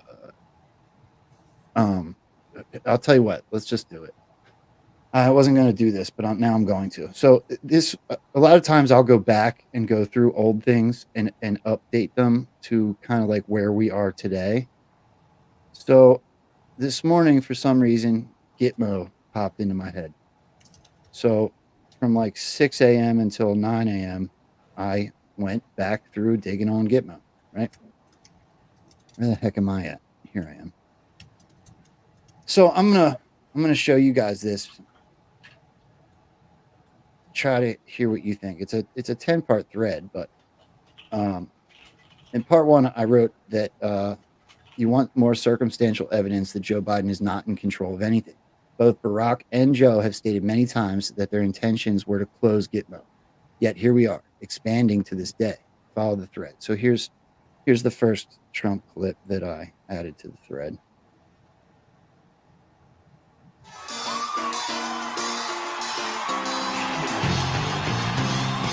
That's a lion. Wow. This morning I watched President Obama talking about Gitmo, right? Guantanamo Bay, which by the way, we are keeping open. And we're going to load it up with some bad dudes, believe me. We're going to load it up. But here's the thing I didn't understand. I heard this, but I didn't understand it. We spend $40 million a month on maintaining this place. Now think of it. $40 million a month. I think we have, what do we have left in there? Like 100 people or something? So we're spending $40 million. I would guarantee you that I could do it for a tiny fry. I don't mean like 39. I mean like maybe 5, maybe 3, maybe like peanuts. Maybe in our deal with Cuba, we get them to take it over and take and reimburse us because we're probably paying rent. What are you going to ask her? What kind of cereal she? Okay, so that's the first part, and here to prove that Barack Obama had made plans with Joe Biden as his vice president. It's been clear that the detention facility at Guantanamo Bay does not advance our national security. It undermines it. This is not just my opinion. This is the opinion of experts. This is the opinion of many in our military. It's counterproductive to our fight against terrorists because they use it as propaganda in their efforts to recruit. It drains military resources. With nearly $450 million spent last year alone to keep it running, and more than $200 million in additional costs needed to keep it open going forward for less than 100 detainees. Guantanamo harms our partnerships with allies and other countries whose cooperation we need against terrorism. When I talk to other world leaders, they bring up the fact that Guantanamo is not resolved. Moreover, keeping this facility open is contrary to our values.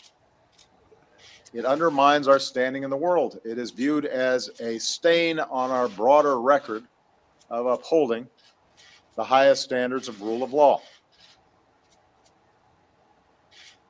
As Americans, we pride ourselves on being a beacon to other nations, a model of the rule of law. But 15 years after 9/11, 15 years after the worst terrorist attack in American history, we're still having to defend the existence of a facility and a process where not a single verdict has been reached in those attacks. Not a single one. The plan we're putting forward today isn't just about closing the facility at Guantanamo.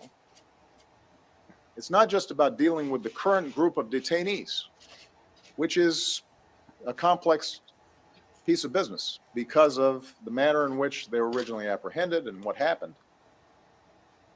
This is about closing a chapter in our history. It reflects the lessons that we've learned since 9/11. Lessons that need to guide our nation going forward. Okay, so I actually have a payoff on this one, right? I found one thing that was new to me this morning. Here, I'm going to give proof that Joe Biden agreed with the same thing first. Okay? Well, you have a few months left before you and the president leave office. Do you think that you'll succeed in getting Guantanamo Bay closed? That is my hope and expectation. That's the real Joe Biden, right? Yep. Back when he was vice president. Yep. Okay. Here's current administration. Video, if I may. Does the president still plan to close Guantanamo 6 Bay months prison ago. before he leaves office? And is there a realistic pathway to do that in the next 6 months? That's still something that the president wants to do and get done. As far as a timeline, don't have anything for you here, but obviously this is something that he wanted to be done under his administration. Just don't have anything else to read out or preview at this time, but it is something that he's determined to get done. Okay. I call BS, right? So the Pentagon is building a new secret courtroom at Guantanamo Bay that would be finished in mid-2023. This is going on currently during his administration. Yeah. Now, where it gets real interesting to me, the U.S. is building rather than tearing down Gitmo prison facilities. I had another clip here of Donald Trump just basically saying the same thing. This is what I found super interesting. Isn't there a video courtroom, like a whole bunch of stuff for reporters? Yeah, there's a huge long-term care facility for older. Yep. Yeah, there's a geriatric facility, a huge geriatric facility, and there's a huge media center, multi-story building for media that they built. Yeah. That's new in the last 7 years. Why would they build a media facility? Have you guys seen my dig on Article 2 of the Constitution? No, we've talked about it a bunch. Okay, so are you guys aware that in Article 2, Donald Trump, given the right circumstances, any president, given the right circumstances, would have the right to instruct military intelligence to take over all three-letter agencies' investigations? The president he can do anything he wants. Yeah, the president can do literally anything if he believes there's a state of war or insurrection. Let me see where it is that I'm looking for. For example, for 17 years, the military routinely took visiting journalists to the detention facilities where most captives are kept, but required them to delete photographs that showed cameras, gates, and other security procedures. Then the military undertook a consolidation. So this was formerly run by the CIA. Yeah. And now that it's continuing expansion through secret courtrooms, holding cells, and a medical facility, it's being run no longer by the CIA, but by the military. I found that to be really interesting, especially when you consider the Article 2 digs. Well, technically, I mean, the CIA is under the State Department, right? And the State Department is part of the executive branch. So the president, as CEO of the executive branch, top executive, he could do that easily. Yeah. President can change anything in the executive branch he wants. He just may not be able to use funds because Congress controls the purse.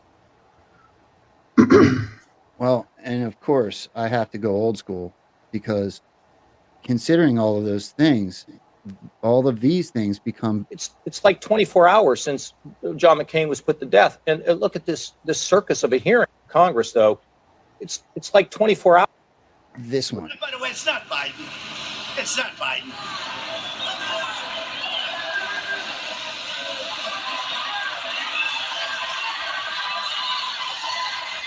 It's his masters. They tell him what to do, his masters. I feel like there's Easter eggs everywhere. Paul, you're so unamused. So what do you think? It's all messaging? Well, I mean, the Biden we've seen since late 2019 has been a series of actors. Yep. I mean, you can spot that immediately. I've been showing pictures of Biden comparisons on my phone for 6 years. So what's the logical explanation for that? You're watching a movie. It's a movie. Yeah, but where'd he go? I don't know. We're not supposed to know. No, I mean, maybe Joe Biden, the real Joe Biden, was supposed to act his way through this, and maybe he died of natural causes. Something happened. Maybe he said no, and they say, "Oh, actor." Right. Maybe original Joe Biden is an actor too. The people in the chat are going to hate this, but you guys hate Barack Obama. He didn't close Gitmo. No, what if Obama has been either a controlled black hat or a white hat? Yeah, life. The same with Hillary Clinton. I know everybody wants to hate, and this is where you got to stop with your emotions. What if Obama got into office in early 2009, and by December of 2009, he signed an EO that made any information the government had that concealed a crime unclassifiable, and it declassified the same documents. There's no way a bad guy would do that, and if a bad guy did that, how long would he live? If the narrative that everybody's led to believe about good guys and bad guys is correct. You guys keep going for 1 second. I'll be right back. I got to take care of something. I'm gonna throw a little more background to it. So Paul and I ended up on Perchevel, ended up with that theory though, because we started with Q, and Q's first drop being October 28th of 2017. There would be no way that, number one, it wouldn't make any sense at all that the military or that the Q team would disclose any active operations that might somehow threaten this very large operation that would have to happen, right? They just wouldn't do it. They would have had to have. They wouldn't take the risks. No, they would have had full operational control, probably full strategic control by the time Q started dropping. And Q is strictly a wake-up thing. Even though there are all the stringers in there about operators in danger, I don't think that's the case. Now, well, also there was only 9 months to plan it when Trump was in office, and there's no way to plan something this sophisticated in 9 months. So, yeah, so we asked the question. We said, well, if this is constitutional, if this operation that Q is describing is constitutional, which president authorized it? It wouldn't have just been Trump. There's no way that this could have been planned in the 9 months. Right, and the thing is, if a president didn't authorize it before, then it's a coup. Yep. And that's a problem. That's a legal problem. So then we started going backwards, and we got sucked into a black hole. Well, we just kept going back, you know, and obviously Kennedy is the one where you're like, well, yeah, Q mentions JFK all the time. But if you look at all the presidents since TR, but if you look, you start going back and you go, okay, well, was it Clinton? Could Clinton have authorized this? Like, well, there's nothing that jumps out. Clinton, Bush, Ford, Reagan. We got back to Eisenhower, and then shit started really looking interesting because you look at what he did. NASA was created, Q clearance, Department of Energy was created. NSA. The very first, the NSA, yeah, that's true, 1957 or 58. Shit, why can't I think? Drugs. What? Drugs. You What said, drug? why can't I think? And I said drugs. Oh, that's why. I'm like, wait, what did Eisenhower do with drugs? Yeah.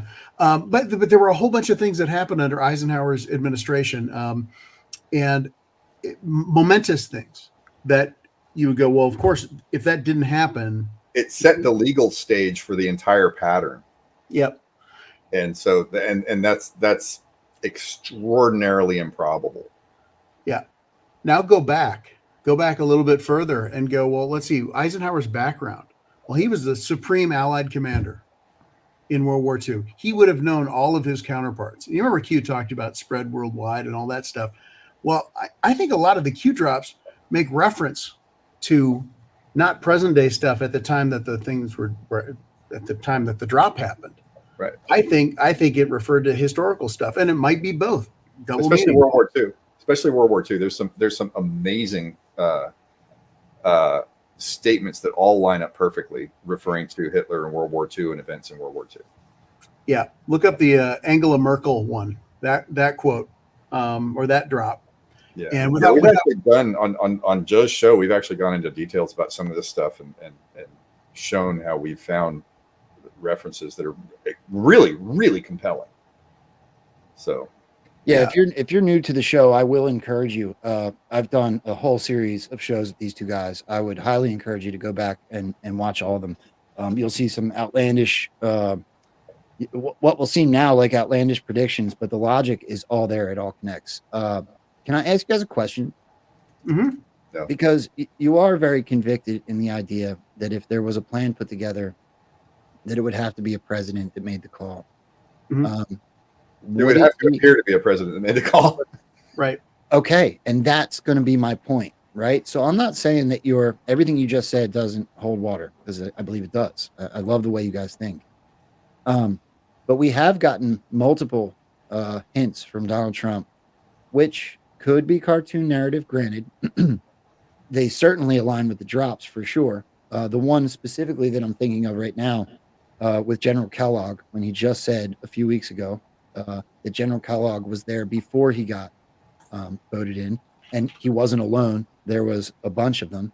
I'm paraphrasing, but he basically said there was a bunch of generals that asked him to run. I think would he it said be a 200 coup? plus. I'm sorry? During the debates, I think he said 200 plus generals. Yeah. were backing him. If I'm not mistaken, it could be a different number of hundreds, but I think it's hundreds. Well, would it be a coup if these 3-star generals Yes. got together and realized something had to be done, and then to make it a legal process, encourage someone they could work with to run for president so that they could then... The thing is, history often doesn't work that way. And Q even said, I can't remember the exact wording of the Q post, but Q said, in hindsight, what we've done will be seen as justified.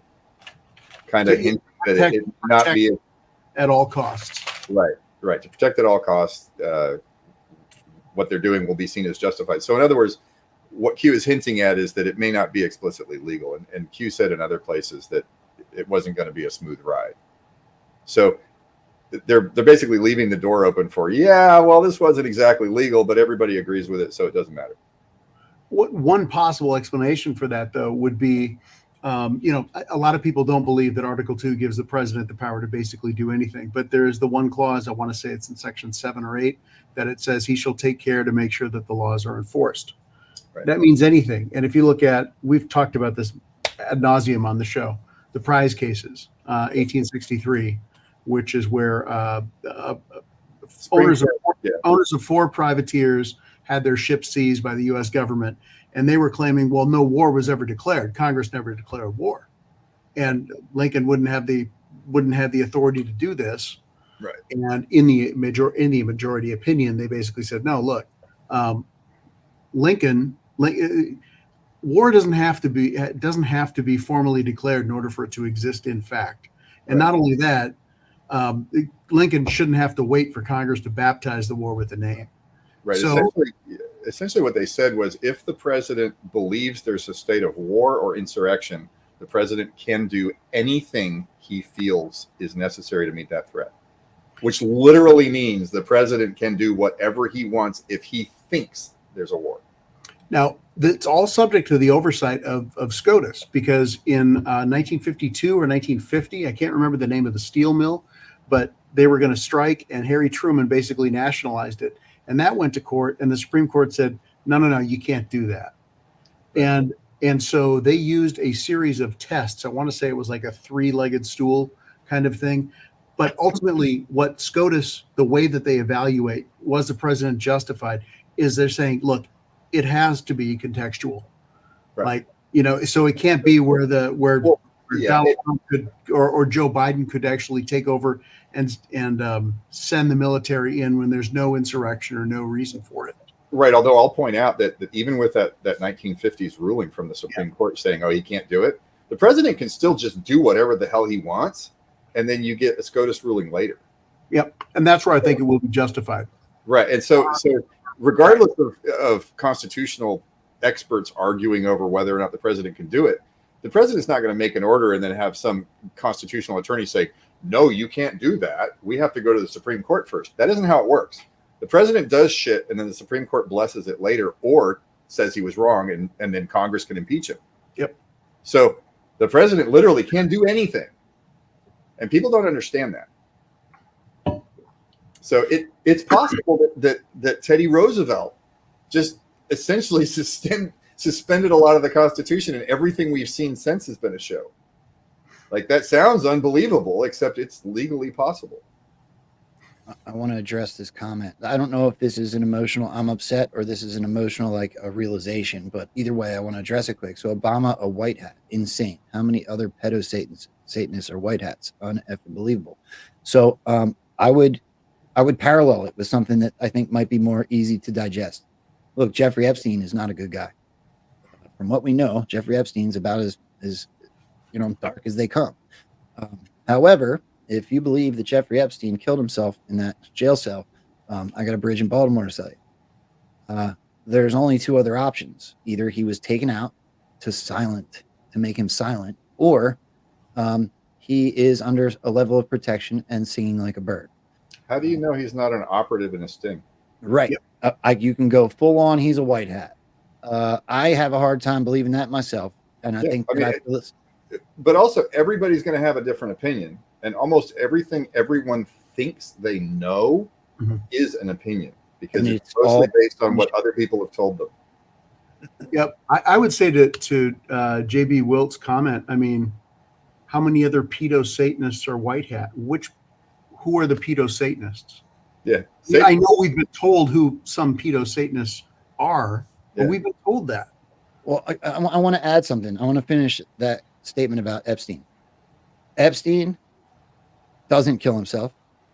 Everyone is messaged, where's the list? Where's the list? Where's the list? We should be able to see the list. And now I would argue that it's very possible that the list is being built in real time and presented to the public, the court of public opinion.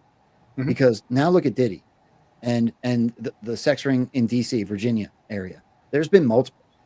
They're legitimately, in my opinion, building what could potentially be that list that we all wanted to see so bad, which would justify the fact that we were never shown the list because it was being used to take down this satanic ring of pedophiles or whatever. Right. Is that supposed to be a bad thing? Right. Well, and at the end of the day, we don't even know if any of that's real. That is true. That's true. It's true. I mean, we don't. So anybody who write, like, you know, that gentleman, or I'm assuming it's a male. Don't misgender. Yeah. As soon as you say, oh, that's insane. Like earlier in the show, I said it's easy to say something's absurd when you don't know what somebody else knows. I mean, but that's where I think people think they know things and they don't actually know them. When you consider all the possibilities, these larger patterns emerge, especially when you start diving into history and looking at things and saying, these historical things that are taught in school don't actually make sense. Like for example, he said pedo-Satanists. I would argue that Satanism as a powerful construct in humanity cannot make sense. It's an organization that would be self-cannibalistic because doing evil things is bad, right? So kill your neighbor. Well, that's the guy at the Satanist meeting with me. Let's all kill each other. How long is that kind of organization going to be cohesive? Who benefits from it? Nobody. And you know, here's just to harp on the Satanists. They have one rule: do what thou wilt, right? Except they have this other rule that you have to cryptically tell people what you're going to do to them first. That doesn't make any sense either. Karmic retribution? No, that's bullshit. Karmic symbolism will be absurd. And everybody's running around telling everybody that, oh yeah, Satanists have to tell you what they do, but they can encode it. Well, what level of encoding is approved by the official Satanist council? Right. It's dumb. The whole Satanist thing is just dumb. A Justice Cooper says it is a guarantee that whatever government agency was handling Epstein will present it as legal. And your boy Death gifted a cookie a while back. I didn't see it till just now. We need a total of 17 F-bombs by the end of the show, Jeff. How many of those lip glosses count for? Because that had to count for like 10. Yeah, I'm pretty sure Wet Ass Cooter did it. Wet Ass Cooter. Hey, we could have virtual F-bombs, stand-ins. Anyway. Yeah. We could make a crypto F-bomb. So one thing on the Obama thing, it being a white hat or not.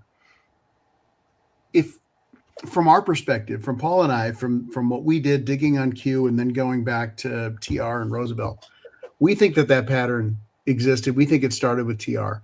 And in order for that to be true, if that is true, they wouldn't let anybody serve as POTUS unless they were part of the team. They wouldn't let anybody in there. That means Hillary, his wife. I mean, and everybody wants to hate him so much. I tell the story often where Paul called me one day. It was like a Saturday morning, and we were still digging on all this stuff. And Paul was like, you know what? I think Hillary might be a white hat. And I'm like, no, that's bullshit. There's no way. And it was like 30 seconds later. Yeah, 30 seconds. I was going to say that. No, it was like a day later or several hours at least. But where I called him back and I go, yeah, shit. I mean, well, here, like you know, Joe said we think outside the box. Here's outside the box for you. If you look at JFK and every president that came after, all the way up to Bush Sr., including Bush Sr., every president had an orbit around Eisenhower, with one exception. That was Jimmy Carter, who had an orbit around, I think it was Forrestal. Yeah, he was Navy, naval intelligence. Yeah, and Forrestal was like Forrestal is to the Admiralty as Jack Pershing was to the Army. Yep. Forrestal was amazingly popular.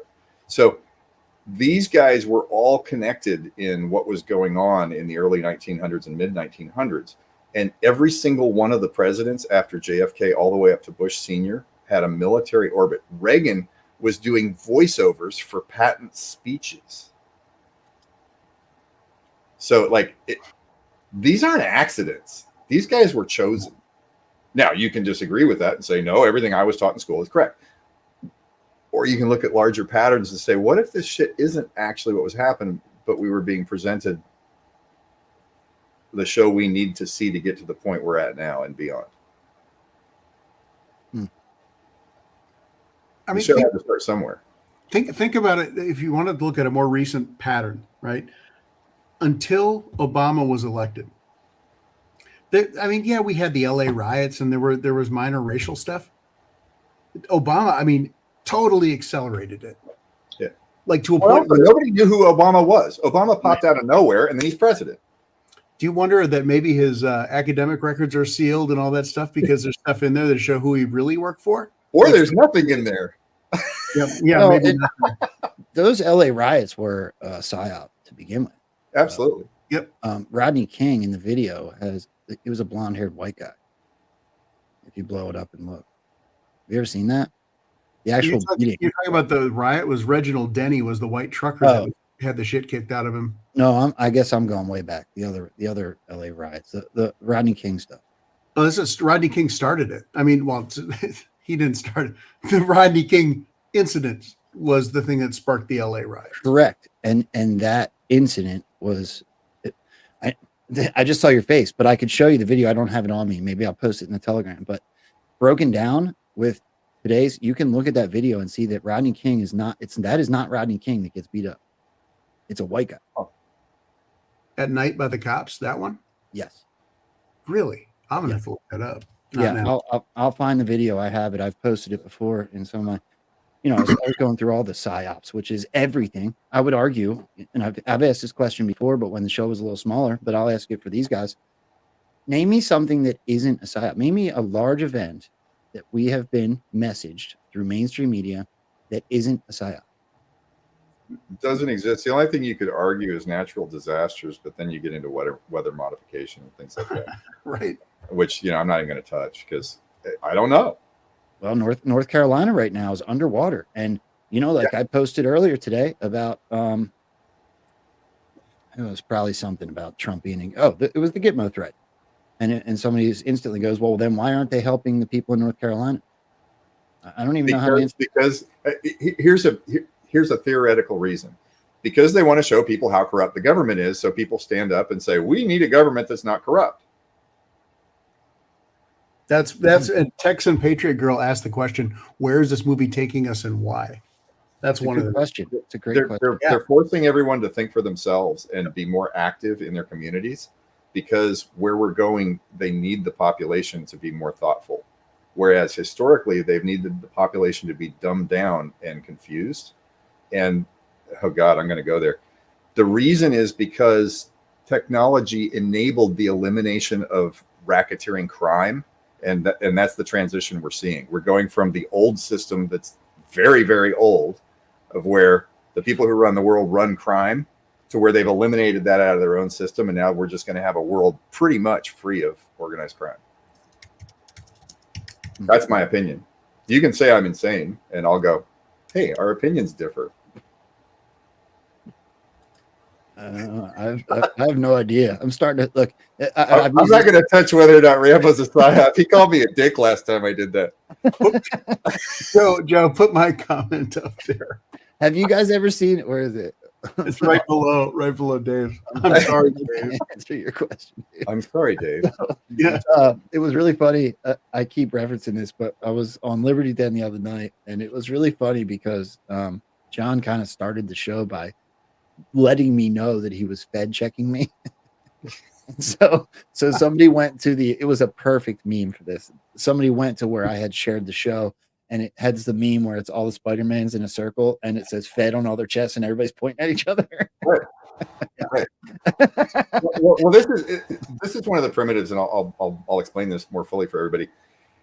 If I'm correct about everything being a show, then there is a level of exposure that personalities that you see online or in the information space or on TV or wherever can get to where they have to be controlled. Like, for example, Lady Gaga wore a meat dress, right? Lady Gaga has something like 60 million followers. If you're running the world and running a show, then anybody who has 60 million followers can just accidentally say the wrong thing and do a lot of damage. Right. So you can't get to that level without being completely controlled, which means that there's some line at which, as a normal person who doesn't know that you're in a show, you're not going to be able to get that much of a following. They have to prevent it. Okay. And that's what Joe's talking about. Because, we're looking at Joe's side. I'd go, hey, Joe, you're getting more popular. 172,000? Joe? Yeah, that's a lot of people. I don't know. Is there something you want to tell us, Joe? Yeah, sure. I'm gonna prove a point right now. Right. And also, in closing, like, I've been online a lot. I've said a lot of cool things. We've done the whole Percival theory, and the NSA is swapping out my SSL certificates on my website, so everybody thinks that it's a security risk. Yeah. That's a good way to limit my traffic. Yep. I'm going to prove a point. So, yeah, go for it. Information control is the debate when I show these photos. I have argued before that I believe that white hats were potentially the ones that took us off of X. Falls in line with some of your guys' theories on the dots you connect throughout. Believe that it was potentially the good guys. Now, explain it, make this make sense, okay? Let me see, where do I want to start? We'll start with this one, okay?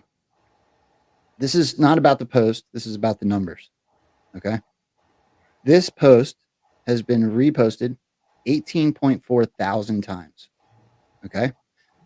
Some of which were very large accounts, Brian Cates and some others, okay? 591,000 views, 18.4 thousand reposts, 799 quotes, right? You get the point? Yeah. 982 reposts, 6.9 million views. Okay, let's keep going. Yeah. 2.8 million, 646 reposts. Yeah, how are so many people seeing them? How in the world that this makes no sense at all? No. Yeah, I mean, you could, for a small sample like this, you could make an explanation. I mean, I have an explanation, and nobody's going to want to believe it. And it's based on a massive amount of digestion of information. But like I said earlier, people are looking through a straw at the information space. The information space is way more controlled than people think. Mm-hmm. Way more. Completely. They can granularly control what people see on social media and in the media down to a level that is unbelievable. I think they're doing it with really big supercomputers. I think they're doing it down to the individual. Yeah, and they're molding the perception of 7 billion people on the planet. Which in turn makes us all look at each other like, how is that happening to you? Who are you really? Right? Like, you want to hear how absurd this is? Like recently, so I have a girlfriend. We're in a happy relationship. I went and made a Tinder account, okay, to see what would happen, okay, and to see what kind of accounts I see. There is no way in hell what I'm seeing and the interactions with my account are legitimate. And I'm not even going to go into why, because we'll get into this huge discussion and everybody else will say, "Oh, Paul, you're an idiot." No. There's no way this is what people perceive it to be. Okay, if I go and sit at a DMV on a bench with a sign that says "Date me, I'm funny," I'm going to see an accurate representation of the population, because people have to go at a regular interview. Everyone in the population has to go get a driver's license, right?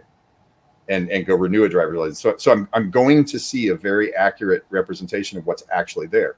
If I look at a website, I do not know that I'm seeing an accurate representation. because someone could be in the middle manipulating that. So I got this account on Tinder. I didn't get I got 1 like over a period of 2 weeks. And within 30 miles of me, there's hundreds and hundreds of females. Okay. I ain't horrible. There's no way I should get 1 like. Why? Is it really like, I didn't say anything offensive. I came across as like, hey, I'm a guy. I want to meet girls. Maybe it was the part about you said you could lick your eyebrows. No, I think it was That would have got more like squid that did it. but no, I mean my account is actually very normal. Why would that be happening to me? Right? Now, you could say one off, oh yeah, this guy's just crazy, he's a crank. The problem is every time I do something like this and kind of look under rocks, I'm finding the symptoms of what would happen if those in control are creating a massive array of filter bubbles for everybody in society. I'll bet if you take a microphone and just go down on the street and interview people, I'll bet you get different responses than the typical stuff you see online. And people's excuse for that is going to be, well, the people online are engagement farming, right? Well, that's a perfect cover for twisting what people see. You know, people who go out there and give an accurate representation aren't going to get a lot of followers because they're not engagement farming. Or it's because they're not getting any exposure because that doesn't serve the filter bubble plan. So I will say that I don't know how, I was asked the question, how did I beat the algorithms? How did my Twitter account blow up so fast? You don't. Well, I would say that my account was completely free for a very long time, but I have absolutely been slowed down now. Yeah, there's no question. You can, Same here. Look. Yeah, same here. I've been like, I'm getting no engagement, and neither's John. We just basically don't even post anymore. No, hardly. I want to tell Jersey Joe, look, I'll be honest with you, Jersey Joe, I tend to agree with you. However, I don't dismiss what these guys are talking about. The potential is there for what they're saying to be completely legitimate. Although I agree. I play in this space of what you're talking about. That is how I post. That's what I believe. That's what I post about. But I don't dismiss. Look, these are the theories that I think help us expand our thinking. Q told us to do so, and I believe it to be true. All of these conversations, like I say all the time on the show, are literally just us sharing ideas and an attempt to, first of all, get through this psyop and get to the other side and to save our country. We all have the same goals. Look, both of you guys want the country to be saved, right? We want to save our republic. We want to save children that are being harmed. We all have the same goals. These guys aren't going against that. So the sharing of these ideas is literally just about thinking outside the box and trying to understand what it is that we're going through. Right? Am I right with that, guys? Yeah. Yeah. None of this stuff should be hurting anybody's feelings. We poke at it because it always does. Sure. It always does. And then we have people that I think,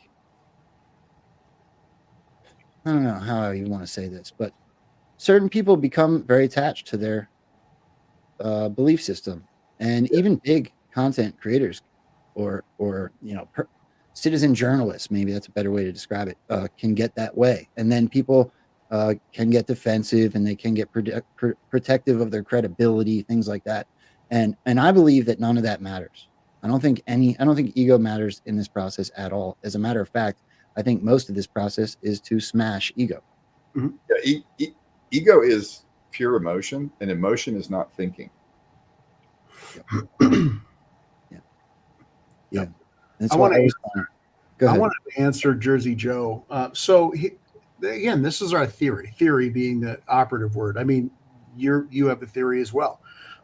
What part do I disagree with? That you don't think all the presidents were white hats? That may be true. I tend to believe. I mean, based on all the patterns that Paul and I dug up. I mean, if you go to sapioplex.substack.com, search for Pershevelt, you'll get there. You probably could Google it now at this point. I think it's actually available on the results. But what we believe happened was that this operation kicked off under Teddy Roosevelt in 1904. And this operation, they would have known this was multi-generational. super critically important, and that Absolutely. and the office of POTUS would have known this is probably the most powerful office in the entire world. Yeah. One man. Intentionally so, by the way. Yeah. So they in my opinion, the white hats, the whatever you want to call them, that were in charge of this thing and that kicked it off, they knew that they would have to control the office of POTUS from that point forward.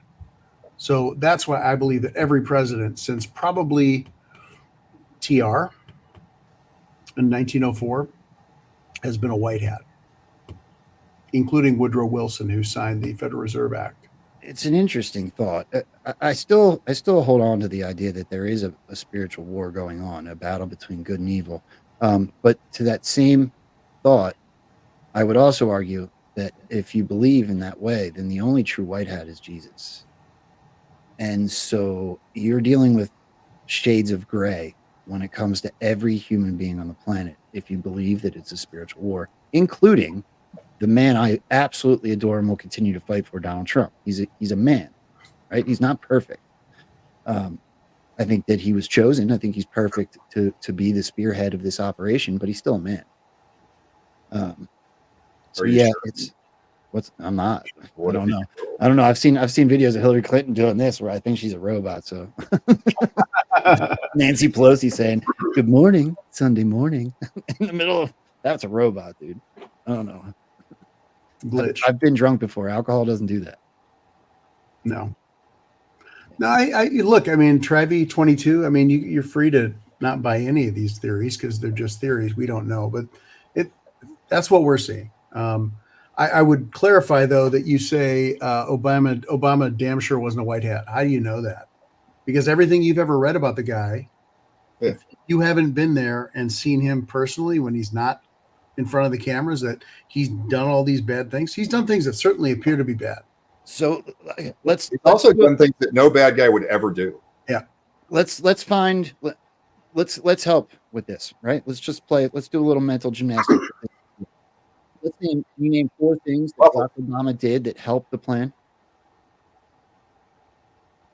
I'll do the first one. I'll do the one. 2009, he signed an executive order that declassified anything the government had that would conceal a crime. Look it up. I think it's December of 2009. Yeah, it is.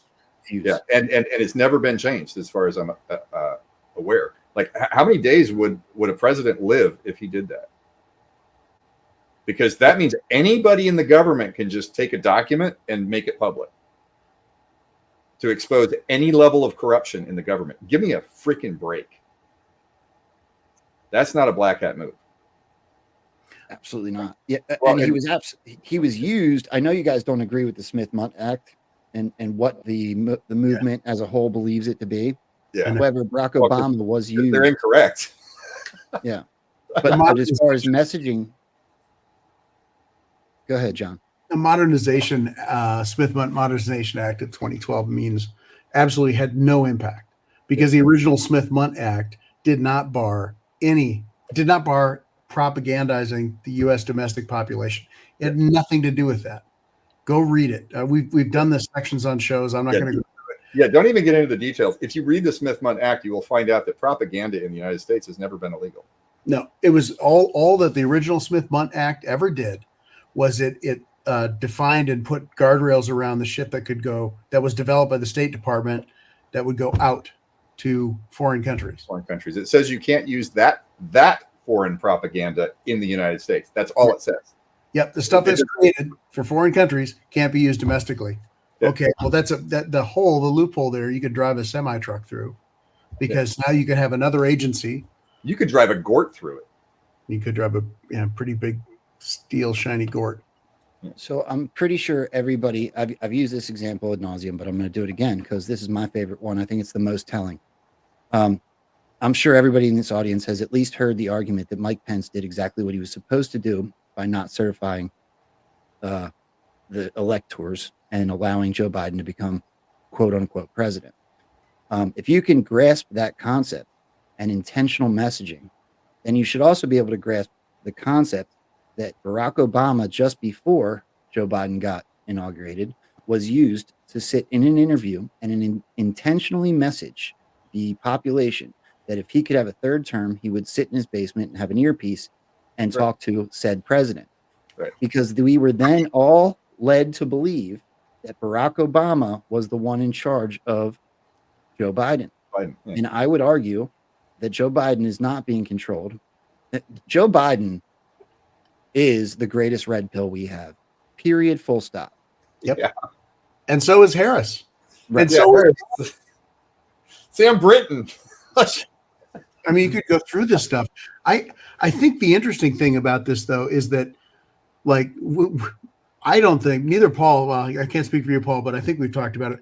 I don't think we'll ever know if Obama was a white hat or Hillary was a white hat or anybody else. There's no way they could reveal that level of deception if it were true. Right. So it'll always be a theory. Yeah, I mean, in the future it may come out, but it may be 100 years from now. Yeah. The only conflict I have with that is there is a huge component in the media which indicates that people will know how the world actually works, which is really strange. And I'll stop there.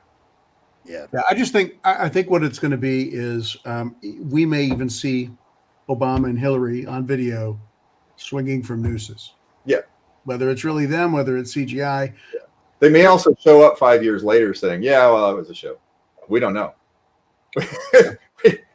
May happen, may not. I've seen multiple hints that, you have a lot of conversations and certain people's perspectives and words mean more, the closer you perceive them to be to being in the know, right? And so I've now been involved with a lot of conversations. Look, I'm not sitting here saying I have secret sources. I'm just telling you about my discernment from conversations I've had. And through my discernment in some of these conversations, I have picked up on hints that nobody's going to be given a bunch of credibility right now as we go through this process, but in a few years, with credibility or more transparency would come. That's what I believe from what I've been hearing in conversations. I don't know if it's true or it's not, but it's not just one time I heard it. It's been multiple times in different conversations, which I find interesting. And I'm hopeful for it because I think that all these people out here working this hard, all of these shows, all of these anons, the ones that are true. And that is, I believe most most people are out here with the same goals. Of course, there's bad eggs, but I believe most of the people out here are doing their best to find and speak the truth. Yeah. So I believe everybody that worked that hard. On the other hand, is it possible that the Phil Godlewskis of the world are good guys intentionally being bad guys in order to get people riled up so that they understand that you have to be a good guy actively in order to make the world a better place? You're muffled. You're totally muffled. That's really funny. Well, I'm going to try to, what time is it? Oh, I can't. I got to get going for work. I was trying to hold off for our special guest. He did text me and say he got held up and said he would be in. I have work tonight, so I can't wait too much longer.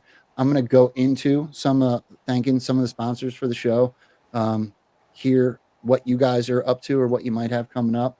And then we're going to give him a couple more minutes to hopefully get here. And we'll see. Maybe we just have to do it next time because he is also coming on to have his own episode on the show.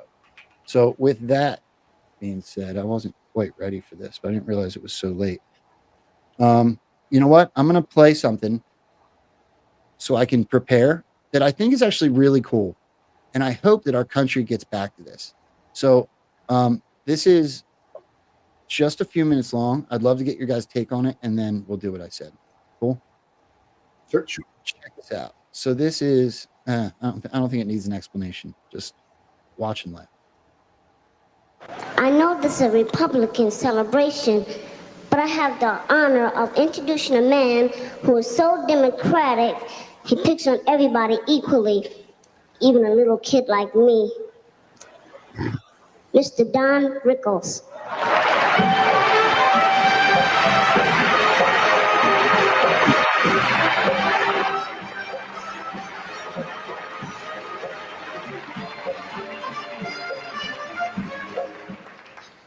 Be funny.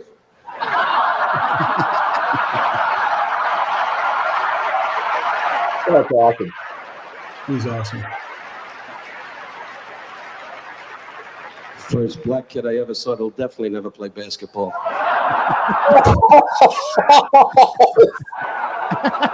I asked you, huh? 40 million stars. I get a little kid out here, doesn't know what time it is, and brings me out. You're standing here with the band with the same cockamamie music. Da, da, da, da, da, da, da. Try to learn it. The president's here. This is a big shot for me. Last night we had Bush. Well, I'll tell you this.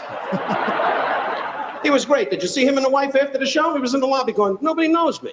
I gave him a cookie. He went away. He didn't know what time it was. I'll be with you in a minute. I'll tell you this. Did you see some of his movies? Steps. I'll tell you this. How this guy became president. When he was governor, I couldn't get in touch with him. I had a cousin, did 3 months in a county jail. I made a phone call. I said, give me a break. He was too busy, tied up, wouldn't make the, he's now doing 14 years, and he's the president of the United States, sitting in the White House with Nancy, walking around going, Art Rickles' cousin is doing a lot of time. Good evening, Mr. President. Nice to see you, sir. And your lovely wife, Nancy. It's a big treat for me to fly all the way from California to be here for this kind of money.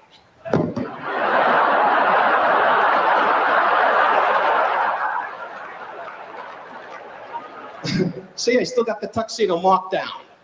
Anyway, you need 38 tags to get in here. 38 tags. The Secret Service is walking around the lobby. Did you see the president? Anybody see the president? Where's the president? The president's with Nancy in the hall going, let's try it one more time. Remember when you were governor and you used to walk over to my table? Now you're big and you're getting on my nerves. I'll tell you this. Is he laughing?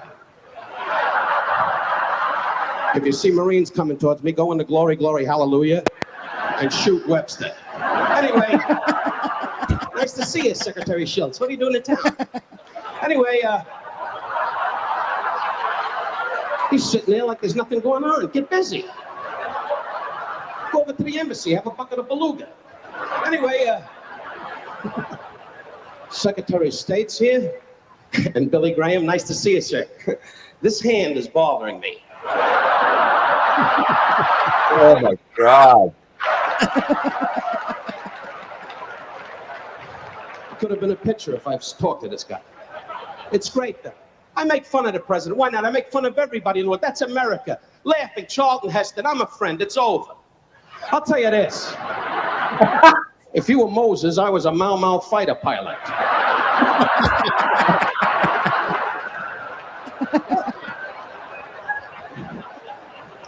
Elizabeth Taylor was backstage in a Cleopatra outfit killing snakes. I'll tell you this. And Tom Selleck was under the shower going, look at this, the water runs up. I'll tell you this. Is this too fast, Ronnie? Anyway, he's sitting there looking at the program going, where does he say he makes fun of me? Where does it say that? It's only a joke, Mrs. Reagan. It's a one-man roast. Two guns. Awesome. I spoke to the hospital, Nelson. You died about an hour ago. I say this, though. Is this too fast, Secretary Schultz?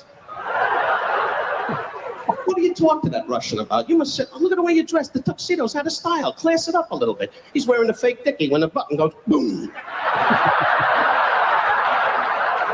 Mr. President, get some guy that's a little hep. Get some guy walking in. Let's talk, man. Let's talk. He's 90. Let's have a meeting.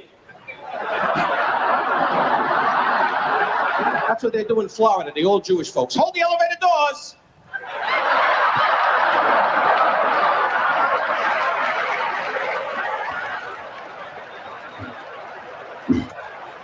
I must say, this is a joyous occasion, really. I personally voted for Wilkie. But I'll tell you this.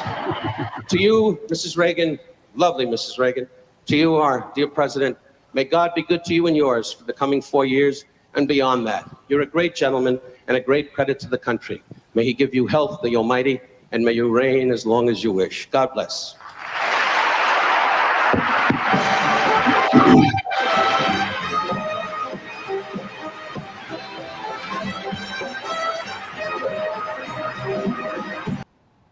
Back when people had us fine. Yeah, and our special guest showed up, but he just disappeared. I'm glad I played that. Look, I thought it was awesome because remember when we used to be able to just laugh at each other? Right there, he is, Patrick Gunnels. P. Gunnels, how are you, man?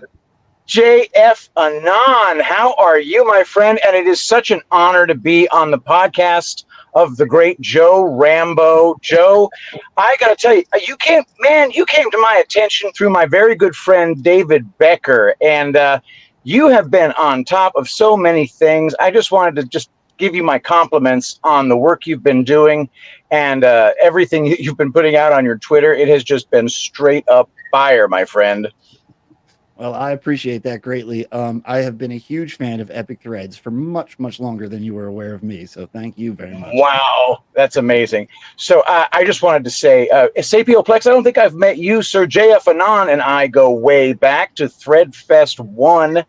And it is just great to see your face, JF. Honestly, we hope to see you at one of our events sometime soon. I know sometimes life gets in the way, but we do miss you.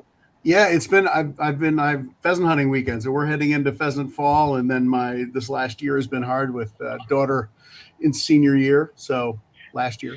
But yeah. One more year to go. So I just wanted to jump in real quick and tell everybody that we got to get Joe doing this work full time. And there is a way that can be done. If you go to tulipblooms.shop and get Rainfall, the very best lotion the world has ever known. Guys, this lotion is amazing. It consists of aloe vera base and some gorgeous food-grade plant oils, including apricot kernel oil, virgin organic, which contains vitamin B17, one of the most powerful detoxifiers known to man. So go to tulipblooms.shop and use promo code RAMBO to get 10% off. But when you do that, 25% right off the top goes to pay for Joe Rambo's transition out of the rat race and into full-time trutherism. And I think that is a cause all of us can get behind. And there's tons of other stuff on there. Right now, I'm going to go be making some castor oil blend for the scalp and body, which is another amazing thing. We've got just tons of stuff coming out. So yes. Oh, actually, no, that's Epic Mineral. Are you at tulipblooms.shop? I tried. For some reason, I couldn't get that one to come up quickly, so I just pulled up the other one. Oh, no kidding. I'm trying. Wow, that's crazy. Okay, yeah. Well, anyway, tulipblooms.shop. If it doesn't come up for you, God help us all. That would explain some stuff. But it comes up great for me. But yes, epicminerals.net, also promo code Rambo. There it is, tulipblooms.shop. The great thing about tulipblooms.shop is that we are doing 100% free shipping on all items, no matter what you order. So that's going to be an attractive thing for your audience to check out. But don't forget to use promo code Rambo because it gets you 10% off. And it also goes into an account that goes straight to Joe. So we really want to try to support what we love here. We are the news now, and so it's very important to do that. So I just wanted to thank everybody for checking that out. And Joe, I'm really excited to have you as a new partner. Yeah, I'm really excited to be a partner. It kind of means the world to me, especially for you to come on and let everybody know. Can you tell everybody a little bit about Rainfall? You bet. So Rainfall is designed for daily use. And Rainfall has an aloe vera base. Now, the aloe vera is purely virgin, is organic aloe vera. It contains the most natural preservative that you can possibly have in the world. You can't be preservative free if you use something like aloe vera gel because water requires, because there's water in it, that means that you have to have a preservative. And then every single other ingredient, we have a tiny bit of castor oil, a little bit of apricot kernel oil, evening primrose oil, rosehip oil, a teeny bit of vitamin E oil, argan oil, babasu oil. I'm running out of, well, come on, I can get all of these. And then there's also golden jojoba oil, and I'm going to miss one. Oh, and amaranth oil, which is rich in squalene. And every single one of those oils is pure virgin organic, which means the virgin part means that it's the very first thing that they pull out of the plant. And the organic part means that it was farmed in a purely pesticide-free, chemical-free environment. You cannot get better ingredients than these. in an aloe-based lotion of any kind. You can also get a body butter that truly is purely 100% preservative-free because it contains no water. And you're going to find all of these things at Tulip Blooms. If you check out the reviews on the website, just countless 5-star reviews. People are seeing their eczema disappearing. People are seeing sunburns disappearing right off the bat. When you don't have any poison in your skincare products, all sorts of different things change. Another thing is when you put on Rainfall, you feel dead skin sloughing off. It just tumbles off of you, even though there's nothing abrasive in there. It's amazing stuff, and I use it every single day when I wake up, during the middle of the day. I use the body butter for nighttime use. It's perfect for your hands and feet. We have castor blend for scalp. We have all sorts of amazing stuff. Just check it out at tulipblooms.shop. Has John considered giving you a 3 a.m. infomercial show yet on Badlands? Yeah, I think that's worth a shot. I wouldn't rule it out. That's for sure.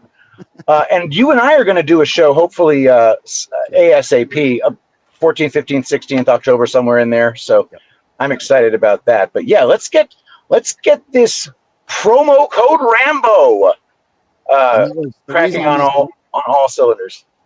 I apologize. The reason I messed it up is because I did .net like the other one was, but this is tulipblooms.shop.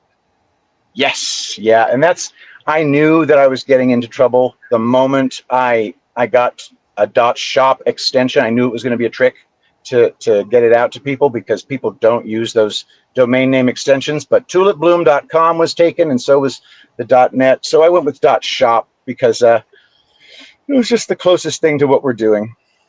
What is that? Texas that is so beautiful? Oh, behind me? Where are you? Texas? Yeah, I'm in Texas right now. I'm actually moving everything from my previous house where we used to make all of our products to my new house where we will be making all of our products. So we have a very painstaking process of moving locations because so many of these things are precious ingredients that we have to keep very sequestered from everything else. Yeah. Well, it looks beautiful. I'm jealous. We've been swimming for 3 days here on the East Coast. So, well, guys, I thank you so much for letting me hop into your stream. I'm going to let you all get back to work, doing the amazing stuff that you're doing, talking about the drops, talking about what's about to happen. I can't wait to talk to y'all about it because what a crazy time we're about to jump into. Right. Yeah. I can't wait to have you on. I'll get with you about a specific one of those 3 days. Joe, you're the best. JFanon, thank you so much. Great to see you. And Sapioplex, nice to see you too. Bye, guys. See you. See you, Patrick. Bye. He's cool. He's a good dude. That dude is absolutely a patriot, but he is also quite a salesman. So I when I asked, he asked how he could help. I'm like, can you just stop in and do a spot for it real quick? And he was like, yeah, sure, absolutely. So yeah, that dude's cool. I'm pretty excited about that. I also have, I gotta hurry now because I drug it out trying to make sure that we could get Patrick on here. He got a little bit behind there, but let me see. I'm a mess. I got 97 things up on the screen at this point. I just got to get the read. There it is. Okay, here we go. So, come on now, wake up. Let's let it load up here. All right, so this is the David Becker that he was just talking about. So David Becker is Mid-Atlantic Business Alliance. Are you paying too much for your health insurance? Fall is the time of year when insurance companies send out their annual renewals and rate increases. For many, the high cost of medical insurance is about to get even worse. David Becker and his son Jesse of Mid-Atlantic Business Alliance are here to help you get the best possible PPO insurance coverage at affordable rates. If you think the cost of groceries has exploded, you should see what the hospitals are charging these days. Without the proper PPO protection, you could be liable for tens of thousands of dollars in the event of a surgery or hospital stay. Since 1990, Mid-Atlantic Business Alliance has helped individuals and small businesses get access to nationwide PPOs, which cover both in-network and out-of-network charges in every state. Having a great nationwide network like Cigna will help keep your costs down to a minimum. If you're stuck paying for your own medical insurance, call David for a free quote at 609-577-8557 or visit www.midatlanticba.com. And I want to say this because I am getting offered a lot of sponsors because the show's growing, and I am in a position where I kind of have to accept some of them. I am vetting all of the sponsors that are reaching out to me for this show. If you see a sponsor on this show, it is not just to get me out of my job, although that is my primary purpose. I would love to be able to designate all of my time to doing what we're doing here and broadcasting this podcast. No matter which direction this country goes, I will continue to fight as long as we're able. But it's also to help other patriots. So if you see a sponsor on this show, you can be sure that I have looked very deeply into them, and they are it's all American made. It's all guys that are also in this fight with us. So it does stink to always have to do commercials. It's weird because I haven't done them like this up until now, but it's a necessary. I don't want to say they're evil. That's why I'm vetting having really good sponsors. So I hope everybody understands that. But that's what we're trying to do here now, is get out of the job and focus on the show. So just like all the amazing guests that come on and share their stories, thoughts, and digs, we're also now going to try to support other patriots within the movement as well, so we can keep on fighting. You know what I mean? So what do you guys think of all that? Look, I mean, doing this, being able to do this full time requires sponsors. And as much as people want to say, well, it sounds like you're grifting, it's the last thing that is. I mean, I see guys, Brian Cates has got his stuff. I love Brian Cates. He's got a Substack subscriptions and all that kind of stuff. And I just hear people like even just denigrating that. And it's like, come on, guys. I mean, content creation, you can't do it full time unless it's paying the bills.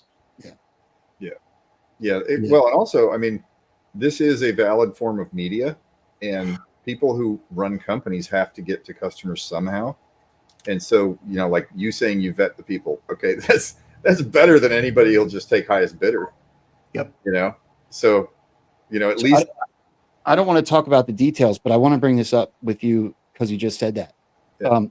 When I have very close friends on, like you two are, I will throw out like I'm not just over here praying and meditating by myself. I'm also asking the other people that I respect and look up to within this movement. Like I asked you guys about one specifically before the show, and you guys gave me an honest opinion. We don't have to give the details, but I just want everybody to know that there is a process in trying to do this the right way.